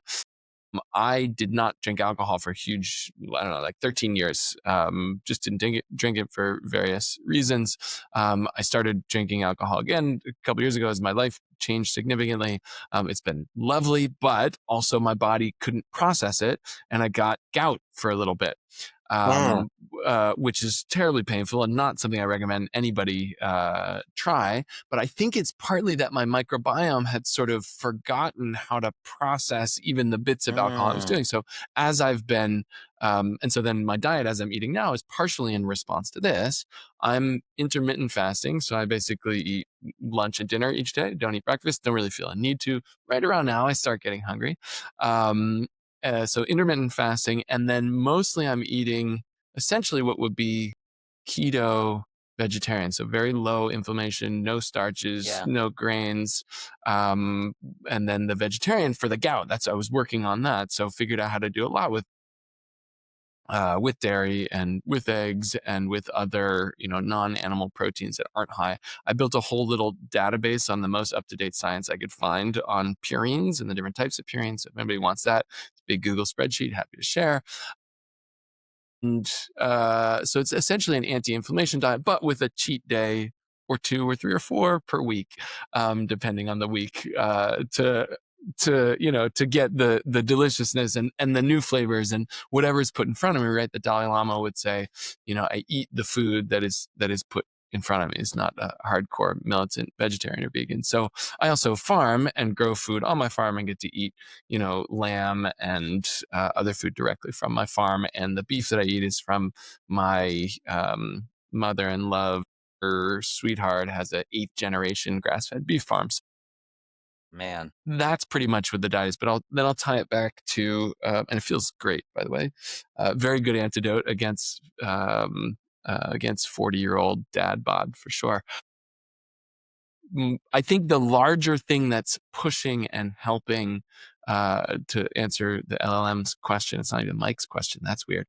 To answer the LLM's question, I still think that health in a bunch of different forms is driving a lot of the motion. It's just driving it differently for different people. There's a bunch of stuff that's hangover from COVID that's guiding things. There's a bunch of stuff that's about planetary health for some people, for younger people especially. And there's just a real sense of self and sort of like focusing back on self that is guiding, whether that's weight loss or weight gain, muscle gain, whatever it is. I think that is still what's underlying a lot of the trends. It's just there's different parts of it hitting different. Exactly. Okay, cool. All right, we got about 1 minute, so let's do one last rapid fire one. So I'm going to ask this, and then I want everybody to respond with just the hot take first thing. Let's not try to overthink this. Let's see what it is. Watch, it's going to be like the hardest question ever. We'll see. All right, hot takes, guys. Oh, this is hilarious. Food packaging. How do you see the future of food packaging evolving? Okay. What's your hot take on food packaging, guys? Don't fucking worry about it. Do as little as possible and pay attention to where the food's grown, because the packaging isn't where the impact is. Oh, that's a good answer, actually. Although I think like people really make a giant I mean, it is. We don't want giant mountains of plastic, but like, there's sort of an order of operations. I think you could, if you're trying to maximize impact, right? Is what you're saying. Gotcha. Yeah. Ben? I agree with that. Yeah. I mean, I love to see the increasing presence of new, innovations out there that aren't plastic. And so I think and hope that that'll continue to be the case, that it becomes more and more part of a circular system and fits well into that order of operation that you guys both just mentioned. So yeah. Yeah. Charles, your hot take? Tamales come in packaging. Like the more that we can move toward solutions that are, renewable and like truly renewable, not fancy greenwashing renewable. Yeah, we need, it's had a huge effect on human health and longevity to eliminate a lot of diseases and provide fresh food. We need packaging, we need delivery, we need refrigeration, but there's always how much are we doing for convenience and to maximize profits, and how much can we navigate that? I want to do one last tamale thing. Yeah, go ahead. Add one last little thing. I had like a Chinatown tamale the other day. It was like again similar banana leaves, but it was sticky rice with peanuts and some fried pork in there. It was fucking delicious. Oh, those are my favorite things ever to eat. Oh my God, I absolutely love them. I grew up with those. My grandma used to make them. Yeah. What I don't even. Those are super old school, right? It's called like a zhongzi. Yeah, like older I think I'm than pronouncing that correctly. Plastic, like way older than plastic. Yeah, and metal. I love that. Super ancient. The thing that drives, like my gym, this drives me absolutely insane. My gym, they have this nice little cafe where you get like shakes and lunches and stuff like that. And they have this bowl of apples, and each apple is individually wrapped in plastic. Yeah. Not only that, but they're red delicious apples. So I'm like, man. that you can only get is red like, delicious with that. that is like wearing a belt and suspenders of like food crimes. Like, you're gonna not only give me a red delicious apple, you're gonna wrap it in plastic. Like, Yeah, it's already that's the- wrapped. Those apples are in a storage bay for a year, already waxed. Like they're waxed, they're in storage for a year. It's like nothing can defeat those apples to begin with. Like, and they've been treated. I remember, again, my family being apple growers. I mean, it's been 20 years now. There was a new treatment approved. I forget the name of it, but basically they gas the apples. And this radically changed the apple market in the U.S. because it made it possible for China to compete with Adams County, Pennsylvania, where I'm from, and Washington State, because they can gas apples, and it doesn't matter how long it takes for them to come across the Pacific. They just don't ripen. Mike, can I zoom out and do one last kind of bigger thought to wrap Yeah, us? Is man, that go cool? for it. I was just, Yeah. we've been thinking a lot about stories, and also this conversation has sort of like looked back in time a lot more than many conversations do. And I really appreciate us like reaching back towards the early times of fire and language and before. And some of my learning in that realm, and even the thing I said about the little candle on the table, I was realizing where that came from. It comes from a podcast, another podcast that's out there from my teacher, Martine Prechtel, who's down out of New Mexico, who has a series right now that's called Please Come Sit by My Fire. And Cool. a lot of what I've learned about more ancient history, not 100 or 500 or 1,000, but like 30,000 or 1,000,000 years ago, has come from him and his line of thinking. And the stories he tells around further back in time are just incredible. So I wanted to point that out, but then also to look forward in new stories. I'm in the middle of reading an article about a proposed new third law, like the first law of thermodynamics, the second law is about entropy. There's a new third one, which basically is by a astromineralogist or something like that. And they're basically saying that the universe like gets more complex over time. That like it's not just getting more and more disordered, it's tending towards greater and greater forms of complexity and information complexity. And so that's being proposed and debated as like a new third law of all matter in the whole fucking universe. So I just thought that was a useful, like, old stories, this is maybe a new Copernicus moment, a new story being told about what happens in the universe. But then I liked how it was tying into what we were saying about diversifying our food, our palates, our places, our microbiome. Hopefully, that's a hopeful thought for me.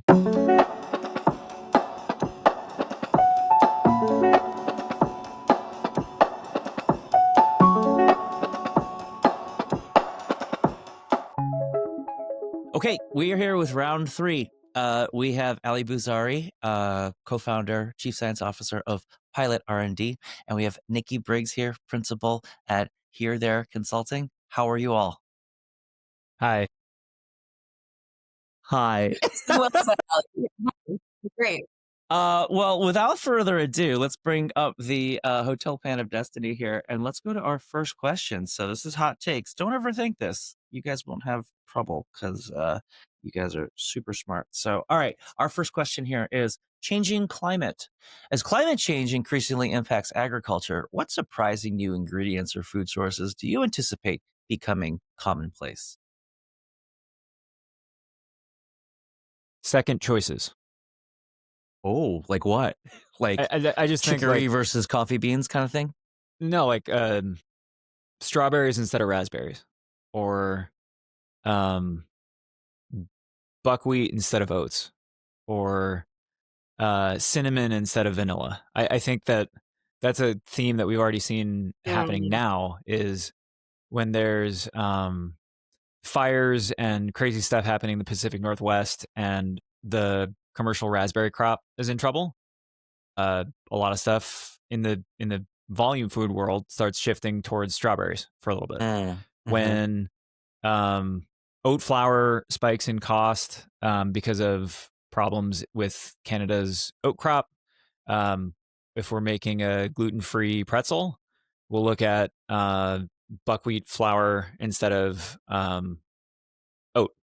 Yeah. When vanilla typhoon hits, all the vanilla plantations, we look at cinnamon and clove instead of vanilla. I think it's already happening.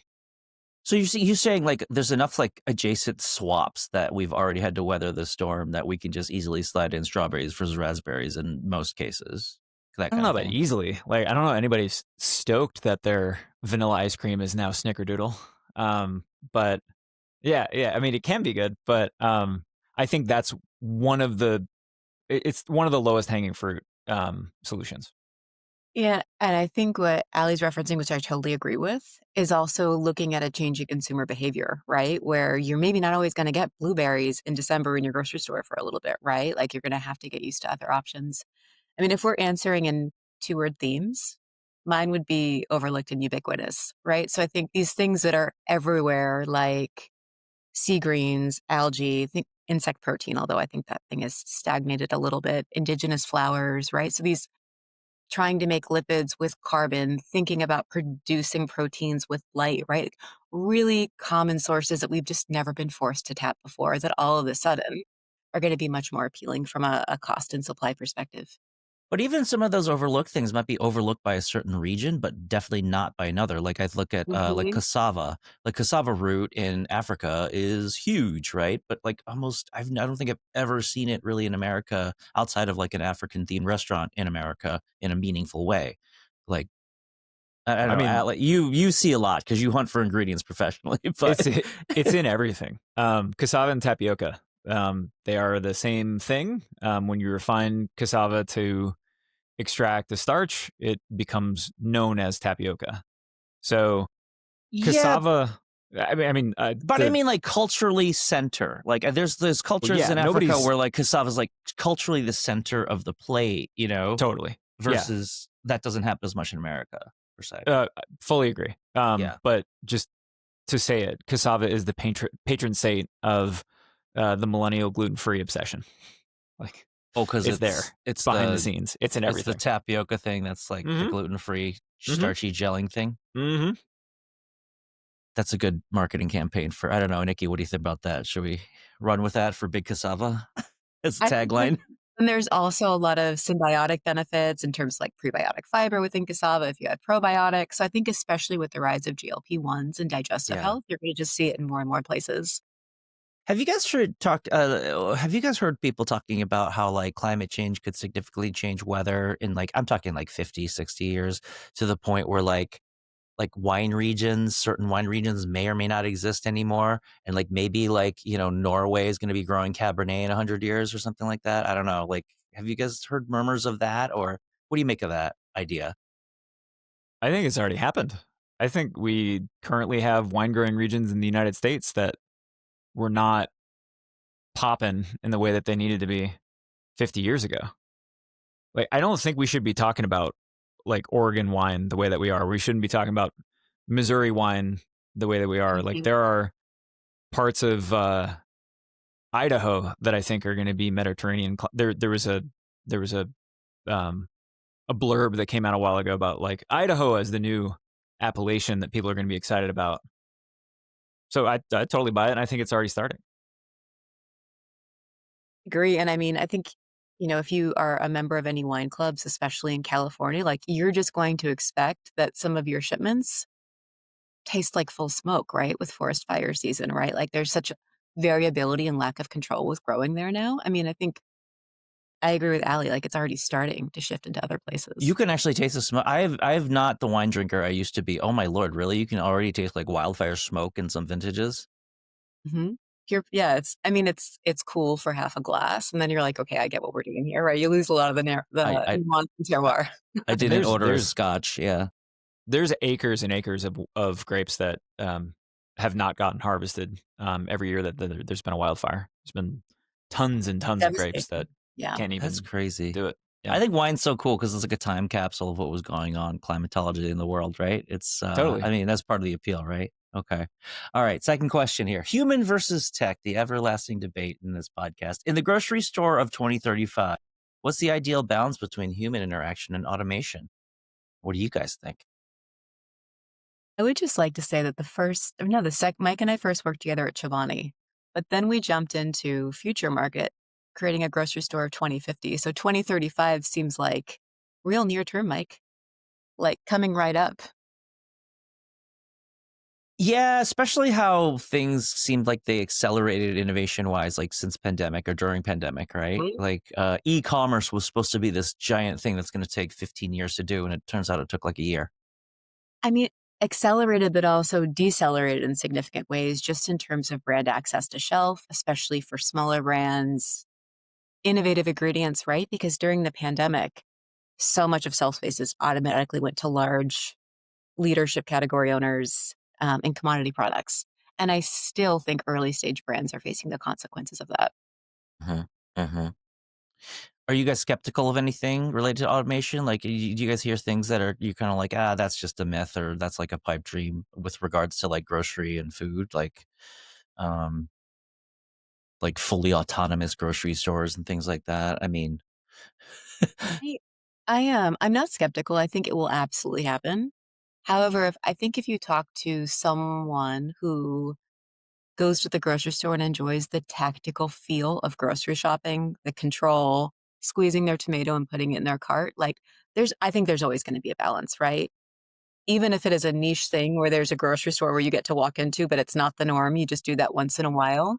But I mean, you're already seeing it, right? Like if you're in San Francisco or LA, you're seeing little robots driving groceries and delivering things to people all the time. what was it, Samo, the little robot? Yeah. So cute. Do we need that?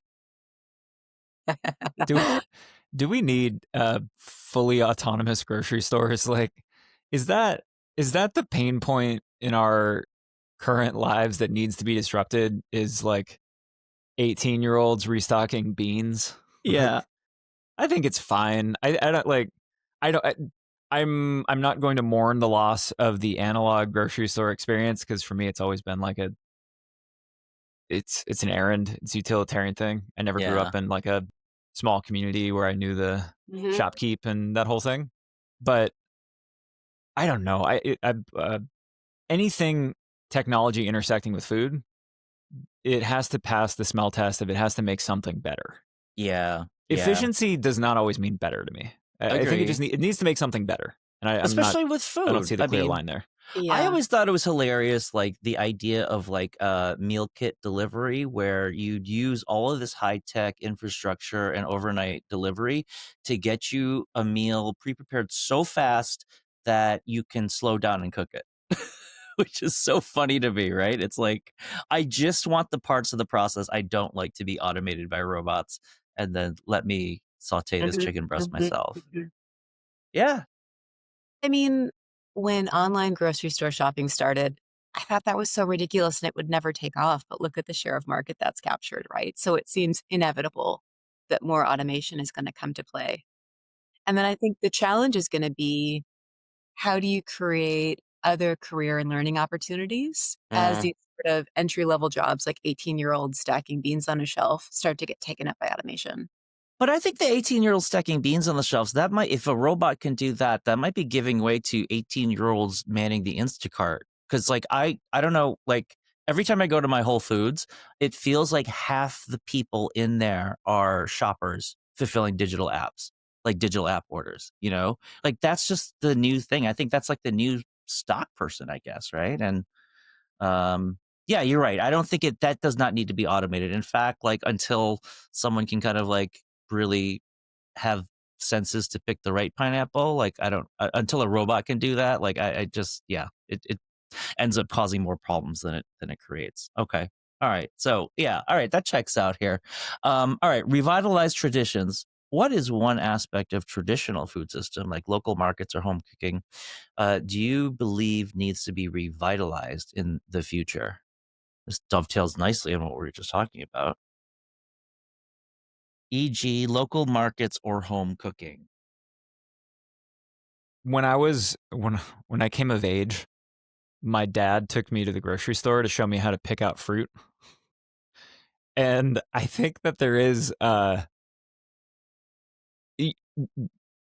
conversation and learning small, seemingly dumb things about food at home is something that can be so valuable. And so I actually think that returning to not home economics classes as part of K-12, but like some food handling literacy type of thing.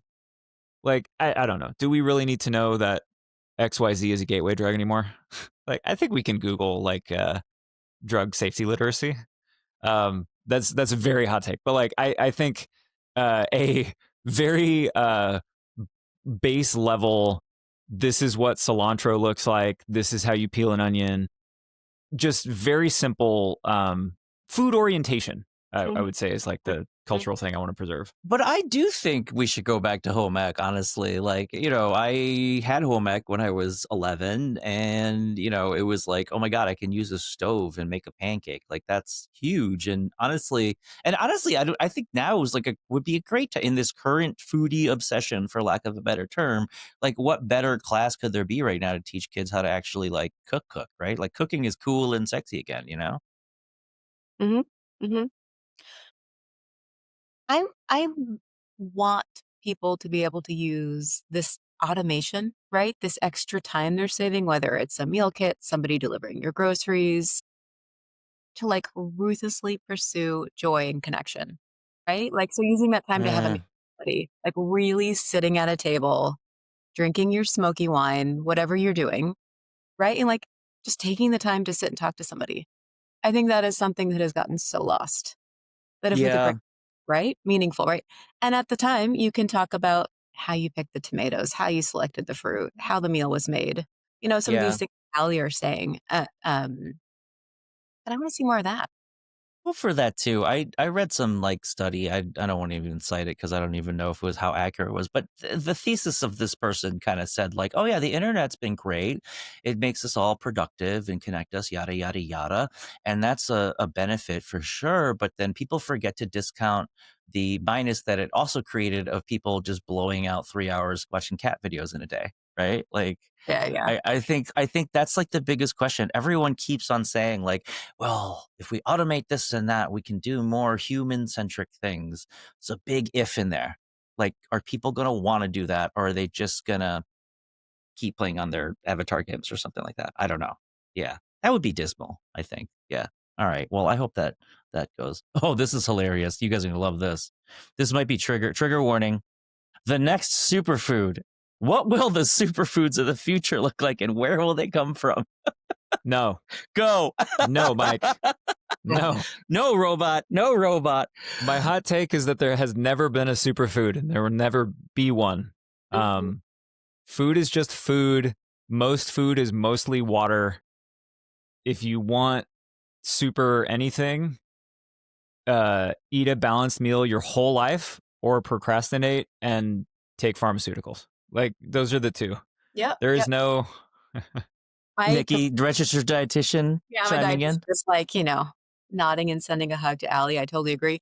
However, where superfoods are going to come from in the very near term is the political sphere, right? With Maha and issuing reports and this very infringed cross-section of consumers now eating beef tallow instead of seed oils. That is starting to drive sort of nutrition opinion. And I think it's, a questionable thing.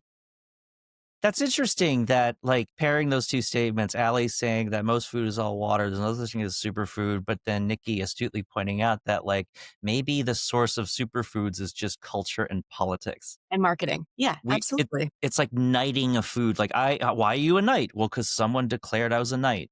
Why is a blueberry a superfood? Because. Right? White smoke coming from the Doge building means they've anointed a new superfood. Like... That's really good. I would prefer that because at least that suggests there's some kind of process. Like, there's a discussion that was had about, like, should we put quinoa on this? They're actually just burning documents. Nikki, that is so good. I'm going to start saying, like, superfoods are not grown. They're anointed. They are crowned. But I mean, if you think back to the early examples of, like, pomegranate, cranberry, like, commodity marketing is a masterclass in superfood creation, right?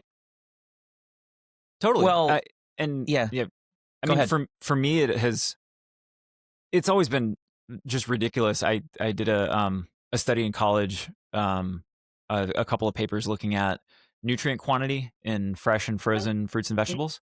Man, there is just nothing in a cup of spinach. Like spinach has all this iron and all this stuff, like scant milligrams. You have to saute down a bushel of spinach to nothing to get like the maybe it's not actually that fruits and vegetables and these superfood touted items have little nutrition. It's that maybe we've all been like Centrum pilled. Maybe we are all living in a protein bar label world where the number of times we've had to explain to people like the number of grams of protein in a handful of almonds is never going to compete with a protein bar because those things are juiced and supercharged, and it's like unrealistic nutritional beauty standards set by supplements and all of these things that a pomegranate was never going to catch up to. I am a fruit bat. I eat more pomegranates and blueberries and mulberries and every possible thing you can. I probably eat 10 pounds of those things a week, and I'm not getting anywhere close to like a pack of gummies in terms of numbers on the label. Yep. You're totally right. Like a David bar is totally like the hot Takis of nutrition. Like it was purely artificially engineered to maximize. Like nothing has that protein density in the world, right? Yeah. And I'm not saying that's bad. I'm just saying that it's unrealistic for the nutrient content of food. Well, and it's all ultra processed, right? So like, are we really steering people in the right direction just to hit some sort of number or target?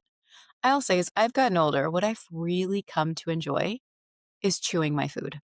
Like, having a protein shake is such a waste of time. Like, you're going to hit your numbers for sure.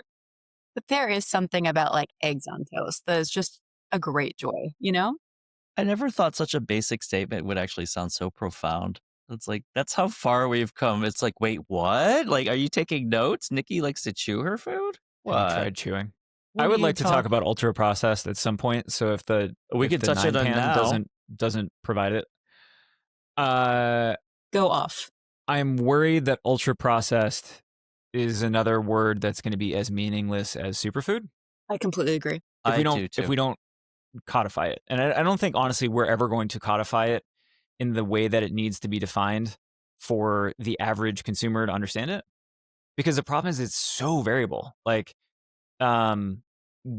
if you are taking soybeans and you are making tofu, and you're separating the protein from all the carbs and lipids, and then you dry what's left over down to make okara flour, it's just superfood. It's got a massive halo effect. It's upcycled. It's part of a lot of historic cultural foodways. It's a great ingredient. It's unimpeachable. If you just rinse the starch out of that and take the starch and put it one place, now all of a sudden you've got soybean starch, which is going to start to feel ultra processed. And the thing is that concerns me is that is being lumped in with every other type of quote unquote ultra processed food. And I'm not even certain that the ultra processing is the problem as much as the ultra concentrating is the problem.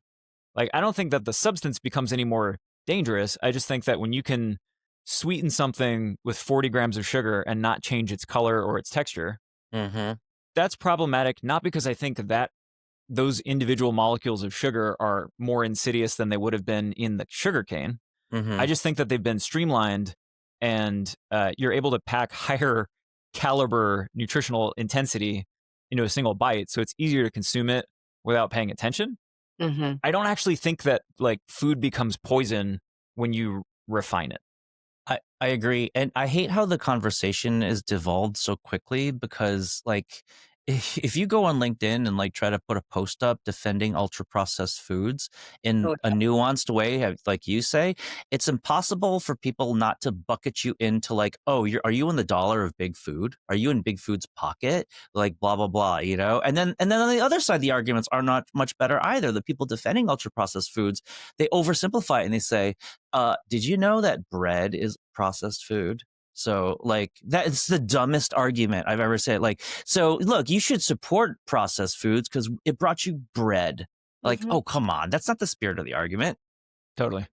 There is a difference, but I think that the binariness of it is I think it's our most destructive food discourse tendency.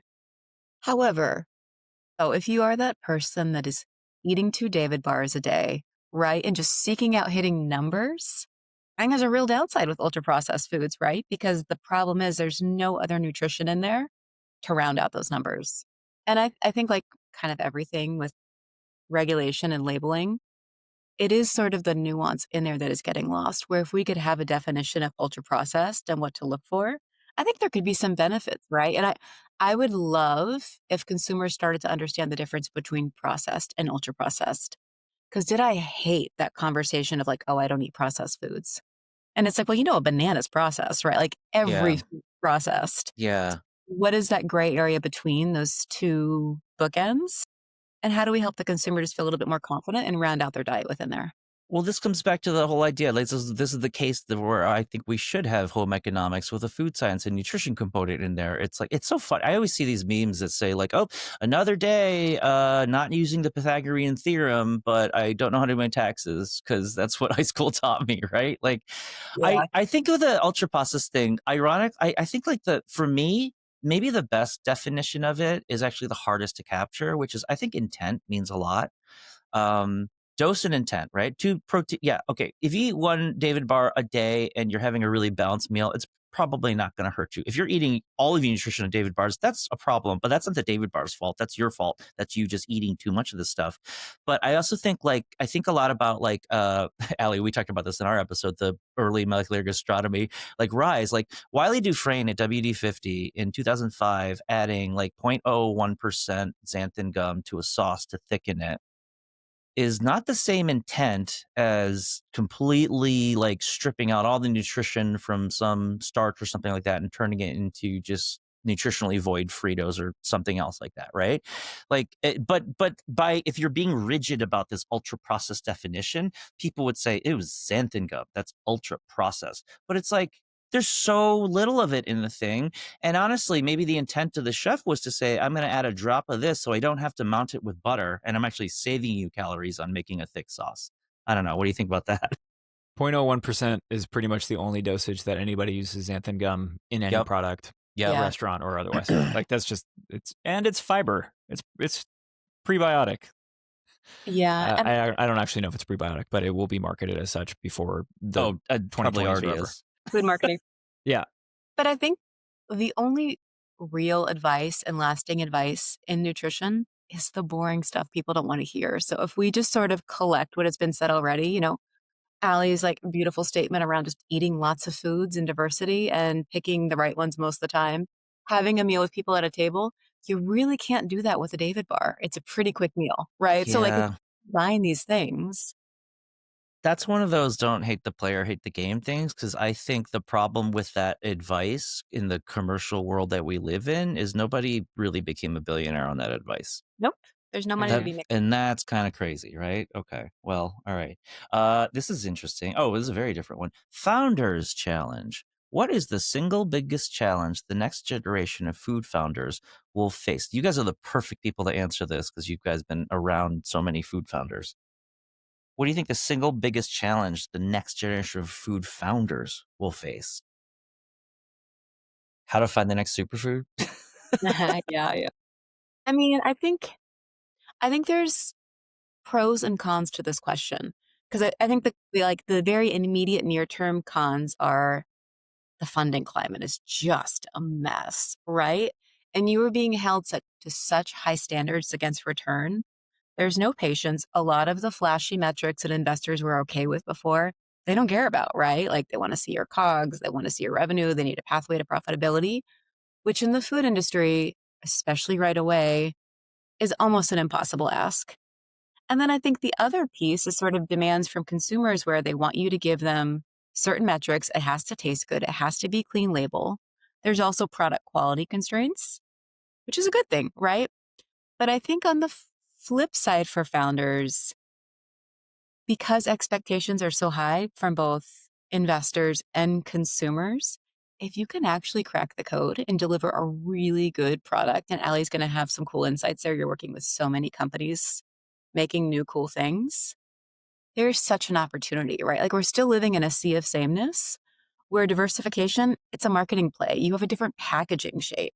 You have a higher protein number on the front. Like there's been a sort of like a slowdown in like real cool food innovation. And there's such an opportunity there. Yeah. I'm hopeful that it actually gets easier for founders. Yeah. Purely from the production side, for the past 10, 15, 20 years has been like waking up and dusting off the old bones of this like skeleton of infrastructure for making food in the United States.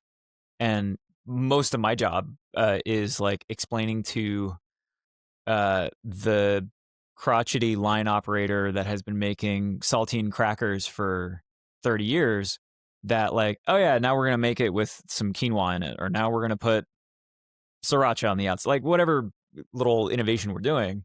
And those conversations have actually gotten measurably easier over the past 10 years. Now when we pick up the phone and call a co-packer, they're like, oh yeah, we've run fruit leather on this beef jerky line before. Like, no problem. Let's do it.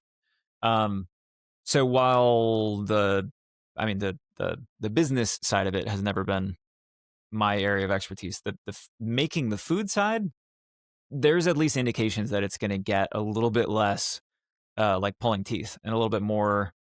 We're going to have an infrastructure built around catering to a bunch of new ideas and making some of the that. Yeah. Like just thinking about how much your work is expanding the value chain on the production side, it's really cool. Like the impact of that. Well, like, I mean, it already had, like, do you think pilot R&D could exist in 1994? Like, I think we'd be like a weird skunk works at a like very large, robust company. Yeah, you just work at like Coke or something doing protein. We would have been in the basement you know what I'm saying? somewhere. Like, yeah, we would have been in the basement somewhere being like, hey, what if you did this to a blueberry? Yeah, I don't think what we would have existed in the same way.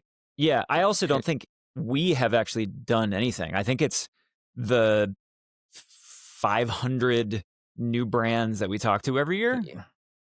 All of those like inbox requests in a manufacturer's website and all of those like even on the ingredient supply side.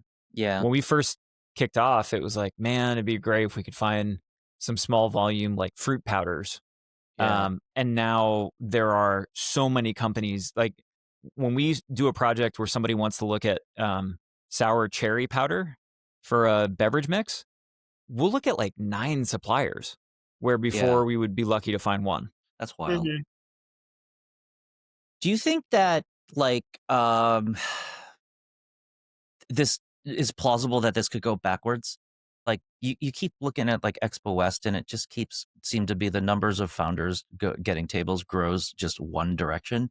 And I just don't see, there's got to be a theoretical limit to that. Like, do you think it's plausible, like maybe in 20 years, like everyone just gets sick of being a food entrepreneur and like Coke and Pepsi and Frito-Lay are the only ones doing innovation again anymore? I don't know. Or is this just, I'm not saying I want that. I'm just saying, I just don't know what the limit is, if there is one, of founders creating increasingly more niche brands. I think about this with Spotify. Go ahead. Oh, with Spotify? Yeah. Just with the music industry. Like my friends and I all grew up playing music, and about half of us split off and like gave it a go being touring musicians in the early aughts, which was like, that was like getting into, I don't know, franchising kissing booths in early 2020. Like, it's like, what a great time to venture into the hopeful future, and the guillotine comes down. And But that's been interesting to see where it was a very monolithic music culture since music happened. Yeah. And it was this massive recording industry that then all of a sudden shattered and splintered into the present state where right now, if you're into Lord of the Rings themed Viking, yes, Nordic yeah, death metal, with music videos that consist entirely of American Sign Language, you can probably find 3 bands who will meet that niche. And I've always wondered how long until that just slurps back up into like another monolith. Well, side note, like I've been using the app Suno to remix the theme song to this very podcast. And Allie, I didn't put it in our episode, but you made an offhanded comment about like Swedish fife metal, like the fife. And just for fun, I actually remixed a version of the Tomorrow Today Show theme song as Swedish fife metal. It wasn't fifey enough for me, so I didn't put it in there. But I don't see how there's any way I can avoid putting that in this episode. But yeah, and that's another insane wrinkle. The music thing I think about a lot. I think about like music production tools, just GarageBand, Logic, all of these things. Even like go back to blogging, right? And I think like 2 things. Like when you have a way to like make the means of production completely democratic, you need kind of filtering for a consumer of said stuff, but there's maybe also a sweet spot, right? Like I think blogging gave Iris, gave us Arab Spring, and people who are like not really listened to could be listened to now, right? But then it also like it created like 4chan and just like hate speech, right? So there's like definitely like a sweet spot. Music too, like it feels like everyone and their mother is like a SoundCloud rapper now, and that's good because you could find like the next big rapper there, but it's also like you got to wade through a lot of like garbage, right? And maybe food's physical nature prevents it from completely going the way of music and writing, which are infinitely creatable. Yeah. But I also was talking to a friend, and we were talking about how, when we were teenagers, there were just a few music venues in our town. And it was so cool, though, because you would see every genre come through. You were kind of exposure to diversity. And now with streaming, once you get into sort of like a niche set of music, the algorithm is just serving you more and more. And it's cool because you're discovering all these new artists, but you really have to push yourself to branch out. And I wonder the same thing about food exposure too. I mean, I think as you get into a specific diet pattern, that's a lot of how innovation is being driven right now. Yeah, I'm with you on that. By the way, Nikki, did you know Ali was a musician? He's played drums for a really long time. I didn't know that. I learned that on this podcast too. So many facts. All right, this is a great one. Ali could surprise me. I just like, yeah, of course. Yeah, he can definitely do that. Our flavor episode, we made a lot of music references to food, and we're doing it again here because I think it's so apt here. This is perfect. And speaking of that flavor episode, this question I know directly comes from that episode. Performative health. Are we moving toward a future where performing, in air quotes, health is more important than health itself? First off, Nikki, you weren't in that episode. What do you think of the term performative health? Does that mean anything to you? Do you have a definition for that? First thing, I've never heard that term, but I love it. And the first thing that comes to mind is people of all shapes and sizes walking around in athletic gear, right? Like you see leggings at the ballet these days, and like, fine, that's great. But I would say the majority of people wearing it didn't just come from a workout, or they're not just going to a workout, right? There is like a cultural action statement in wearing the comfort, of course, but also just wearing those clothes, right? There's like a health halo to it, which screams performative health to me. And I think also like from a nutrition standpoint, everybody has some sort of dietary or nutrition angle, like, right? We're all preaching about what we're eating, what we're not eating. And it has become, I think, a little bit more word-based and action-based often, right? I think culture's just gotten more performative, period. Because I also like this says performative health. I would even argue that performative not healthy eating is out there too. Like the person that's like, oh, I had 5 cigarettes and 2 Red Bulls for breakfast, no lunch, like that's like just trying to get attention, but it's not healthy. It's just kind of like, I think everything's performative, Like Liver King. Yeah. Oh my God. Don't even get started. I love to get Mike started on that topic. liver. Do you guys remember having like a stomach ache as a 9-year-old? I think about this a lot.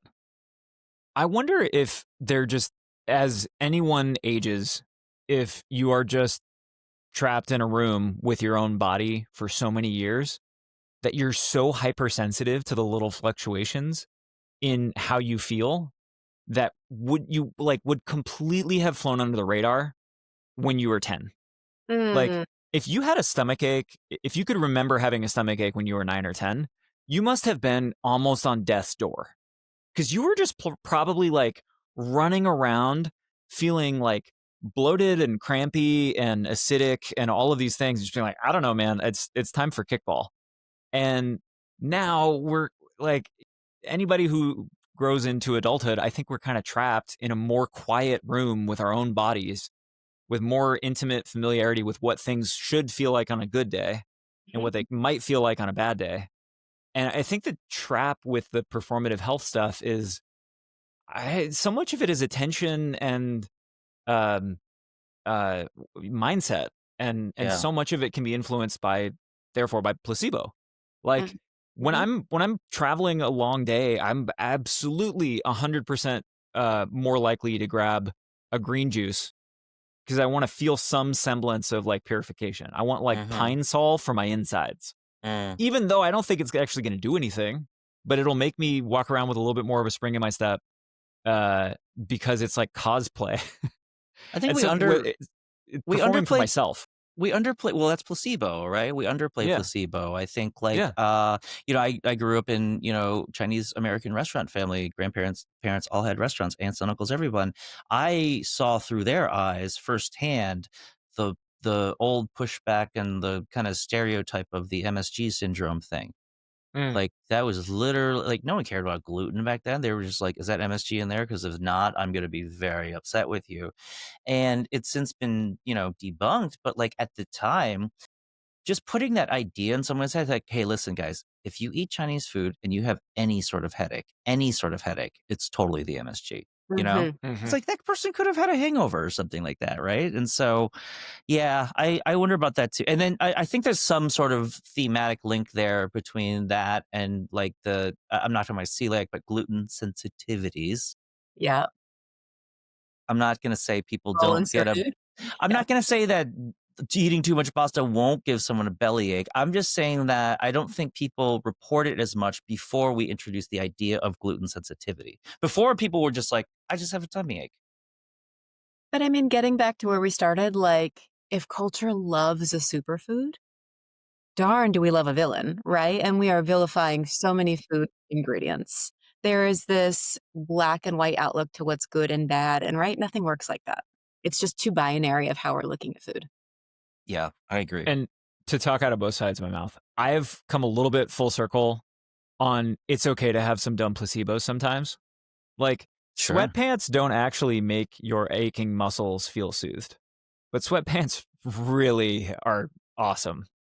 Like, that green drink is unlikely to actually cure anything that ails you.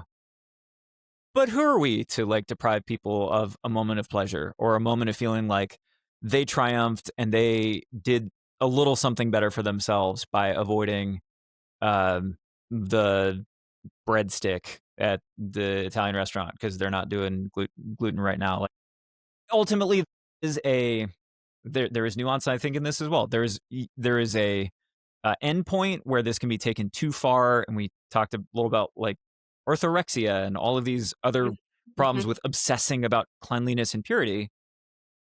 In mild doses, being performatively healthy, I think, is also just fine. I completely agree. Agree.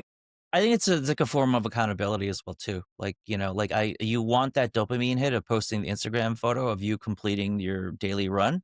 Whatever it takes. The important thing is you did the run. Like, who cares what you do afterwards, right? Okay, that's But if interesting. you look at any sort of like nutrition study, and you're like, sort of cognitive behavior change, you can't expect someone to go from like, having severe health problems to having fixed those. You need very small actionable steps along the way. I think the sweatpants example or the green juice is a great one, right? Like, what is going to start to instill confidence and small feelings of achievement along the way? I think we're going to get more of that too, because as the world gets increasingly more disordered and diswrought, I think the little things like someone sitting there and saying like, I can't control what's happening in Ukraine. It's bananas over there. But I can decide to just put on sweatpants, and at least I can like give myself a little pat on the back today, and maybe that gets you through the day. Okay. This is interesting because I don't think I've rarely ever talked about this theme with you guys. Food wastes end. What single innovation could finally make a significant dent in food waste?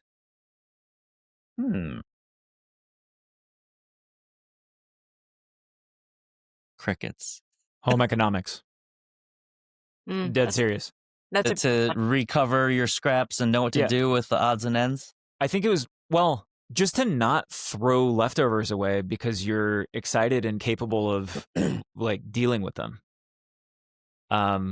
I think it was actually one of you two at a conference that said something about a third of food waste happens in the home. Some like really major portion of the food that is thrown away happens with people being like, ah, crap, I forgot that was in the back of my freezer, or forgot that was in the back of my fridge or in the back of my pantry, or I don't know what to do with this, or I'm sick of it. I made too much lentils or whatever it is. This is like this will be my only holier than thou soapbox moments of this podcast. Well, there is like directly inverse correlation between the people I know who are good cooks and the amount of food that they throw away at home. Yeah. Like that I think is just managing your inventory is like part and parcel with knife skills as like what makes a professionally oriented cook person is being able to like manage your herd. And I just home ec, getting people more comfortable with, all right, yeah, the peaches are a little softer than you want them to be. That just switches you to the next page of the playbook. It doesn't mean go to the trash. Yeah, because like I feel like I'm on a food game show every time I have like 3 weird, almost out ingredients. It's like, what are we gonna do today? I call it chaos noodles or chaos rice. Those are my 2 vehicles to quote unquote deliciously dispose of anything I've got laying around, because you can almost put anything in a thing of fried rice or noodles, right? And I also think there's layers to it, right? I think that you're right. I think that like the more you can run your own home closer to the spectrum of like the French Laundries of the world, the less food waste you'll probably, because French Laundry probably is almost zero food waste, right? Because they're just smart about stuff. But I feel like there's like restaurants that aren't French Laundries, like like I was returning something at Target the other day, and we're in the return areas, like where they do all the order pickups and stuff like that, and I just saw this woman just dumping so much packaged food into the trash because I think it sat like the person picked it up too late, right? And I don't blame that person, obviously. Someone at Target told them to do it, but I think there's something there that just didn't seem common sense. Trade shows are also like, you guys ever been to the last hour of I try to leave before it happens, unfortunately, because it's so depressing just watching. Like I remember at one trade show I watched a guy throw away like an entire wheel of Parmesan Reggiano in the trash. Did he shed a single tear? I mean, I couldn't even look. It was one of those things where I was like, I need to look away. I need to look away because like I have no suitcase to bring that thing with me, and I can't believe it happened. But then also too, like on the farm scale as well too, like there's all those stories, like every time like milk prices are too low, milk farmers are just ordered to dispose of like 13 million gallons of milk. Like that's bananas to me too. I know. And I just wonder about supply chain connections. Right. So a lot of trade shows, they'll have Second Harvest come and pick up leftover food. Like, do we have those measures in place at farms and large restaurant venues? Because if you walk by a dumpster at a restaurant, after hours, you'll often see a lot of food in there. And it's such a bummer. I think co-manufacturers. If you do one example, a tunnel oven is where most of the cookies and crackers and things like that in packaged foods are made. They're like 200 feet long. Imagine you just moved into a new house and you're making your like signature chocolate chip cookie recipe. You put a tray of cookies in.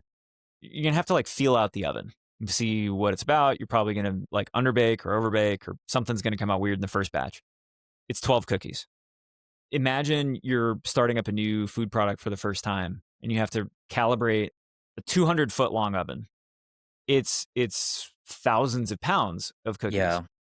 And the problem is that the brand who's there for the trial run has probably raised money and is like very tightly budgeted just to get this product on shelves.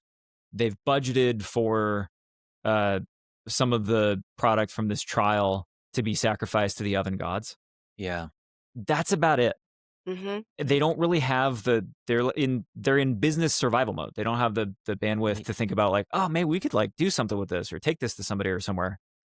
There are a couple companies like Rethink in New York.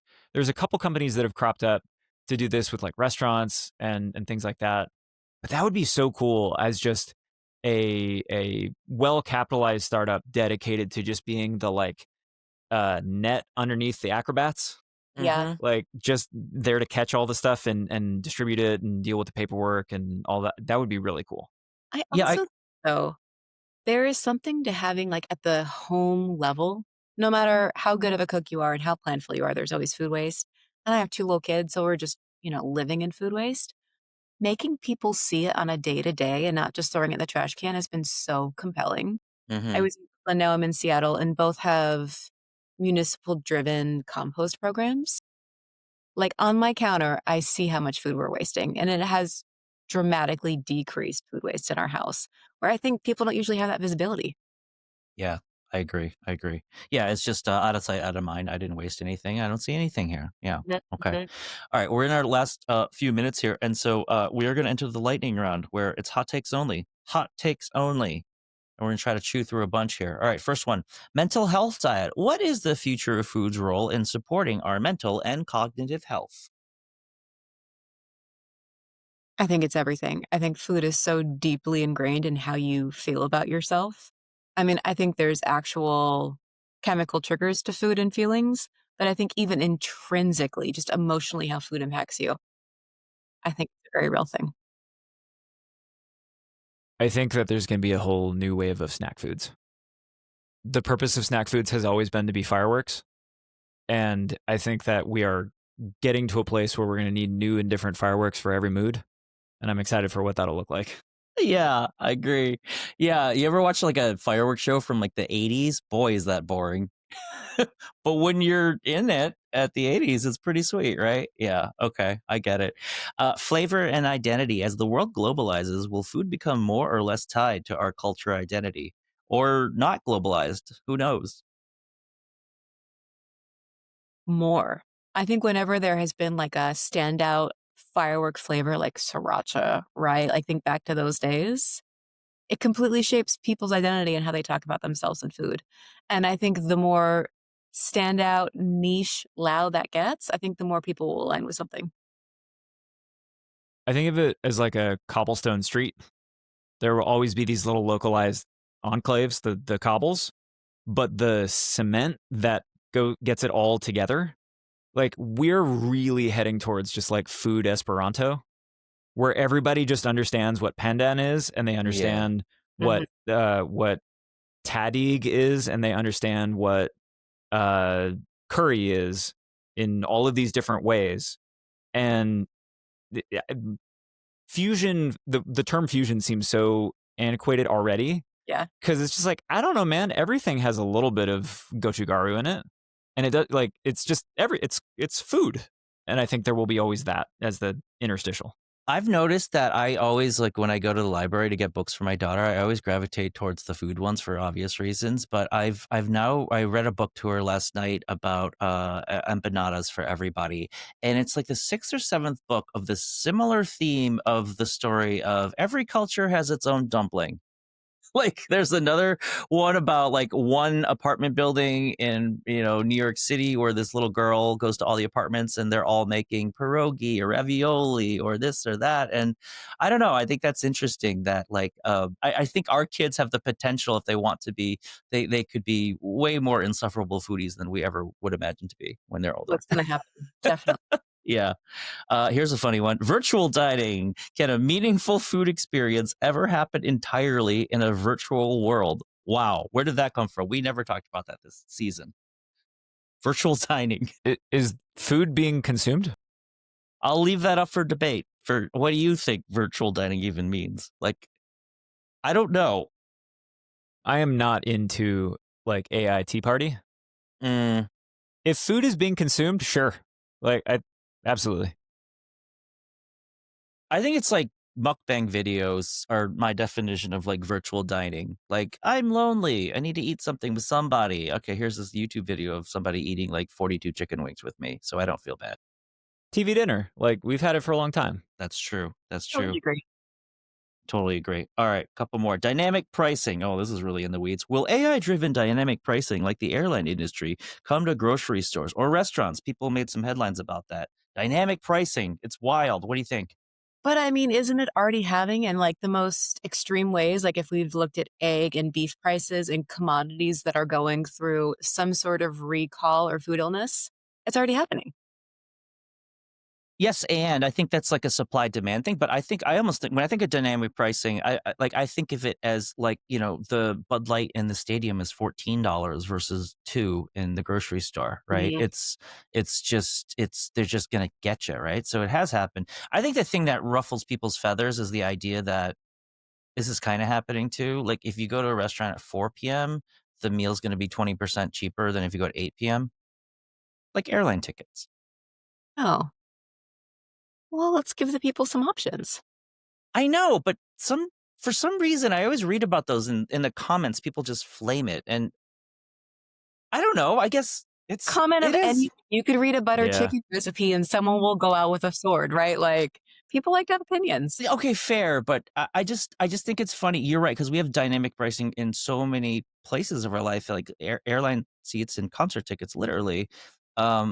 And I'm actually kind of maybe surprised it hasn't made its way into restaurants. I mean, the downside of that, right, is it's going to make it too expensive at certain points for people. But the upside is if you need to find a window where things are going to be more accessible or affordable, go to the restaurant at 4.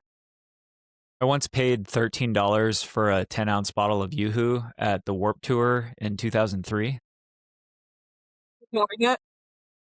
And honestly, it left an impression. The only other hot take I will say is I think we should do the purge. Okay, if we want to eat less meat, I think we should introduce purge rules, where I think the lowest hanging fruit of meat to cut out is just like the mindless, like just chewing on your cud. Mhm. But I think like 6 times a year, you should just have a day to sit in a parking lot and eat like 1.5 pounds of brisket. And you just have, it's like purge rules. Like today's a meat day. And that's all I had to say about that. I just call that going to South by Southwest every year. Well, and the last thing I'll say about this before we get to the last question is happy hour is literally dynamic pricing in restaurants. Isn't that the happiest hour? It's happy. Yeah, that's what I mean. No, you go at 4 and the wings are half off. You go at 8 and they're normal price. So, all right, it's already been here. If you pose a question like that to Americans, everyone loves happy hour in this country, right? They're like, oh, yeah, that is good. We like that. Well, context is everything. Like one of my favorite food memes ever is this thing that shows 2 pictures. It says, hey, here's a pack of 12-pack Sargento cheese sticks. Do you want to eat the whole thing? And people are like, no, that's gross. All right, let me deep fry them and put them in mozzarella and put them on a plate for you. Do you want to get mozzarella sticks for the table? Like, yeah, I'm going to tackle that. It's the same shit. But anyway, all right, here's our last question. I'm going to read the actual thing it wrote, but I think I have a better way to ask this question. So answer the second part, not the first part. The real question we're not going to answer is the perfect bite.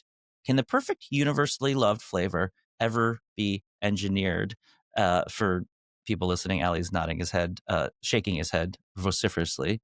But I think the more interesting question is, what is you guys' definition of a perfect bite of food? Specific or general?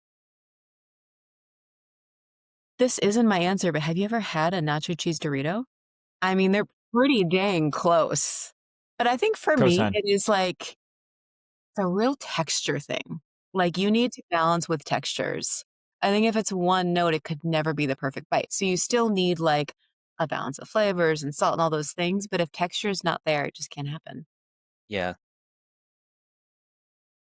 One of the first restaurant jobs I ever had was a fine dining restaurant in Denver, where we would have Denver Restaurant Week, which a lot of cities have Restaurant Week, which basically translated to very underpowered cooks would like try to take on 6 times the amount of business that they would normally do. And so like sweaty 20 or somethings would all be freaking out. My friend Sean, who was the chef of that restaurant, and I would wander around the kitchen after service before we fully teared stuff down, just looking for sustenance because we just like completely been through the ringer. But the game we would play is we would just wander around like zombies mumbling, "What does the body need?" We'd say that phrase kind of like chanting in unison. We wander around, Yeah. "What does the body need?" Half broken, yeah. The most "what does the body need" I've ever encountered was we had a 20-quart Cambro, one of the desserts that was on the prefix that all 200 people who'd come through this restaurant every day for 2 weeks would have, was a Oreo panna cotta, which was just like a couple layers of super dark chocolate and super light vanilla pudding panna cotta. And we like opened the walk-in and it was like an Indiana Jones like artifact in a tomb somewhere. And we both looked at it and we looked at each other and we were like, the body needs pudding. Like a clean spoonful of pudding out of a giant container on that day, in that moment, in that walk-in in 2009 was the perfect bite of food. And so for me, it's the perfect bite of food always needs to be what the body needs at that moment. That is a perfect way to end this season. Not to mention, the body needs pudding should be on merch, and that's a great catchphrase.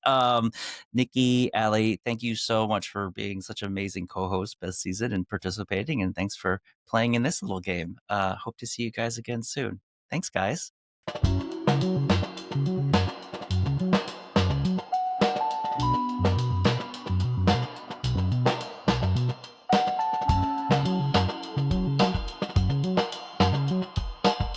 And that's season 1 of the Tomorrow Today Show. Massive thanks to every co-host and guest who shared their knowledge and time with us this season.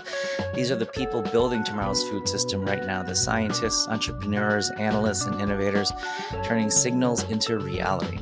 Want more? Hit up my Substack at thefuturemarket.substack.com for deeper dives into food's future, and grab my book Mise on the Future of Food at mise.market. Season 2 drops later this year. New voices, bigger questions, bolder predictions. And to end this season, I'll leave you with one of my favorite quotes from Buckminster Fuller. We are all called to be architects of the future, not its victims. That's exactly what this is all about. The future of food is not a spectator sport. See you all in season 2.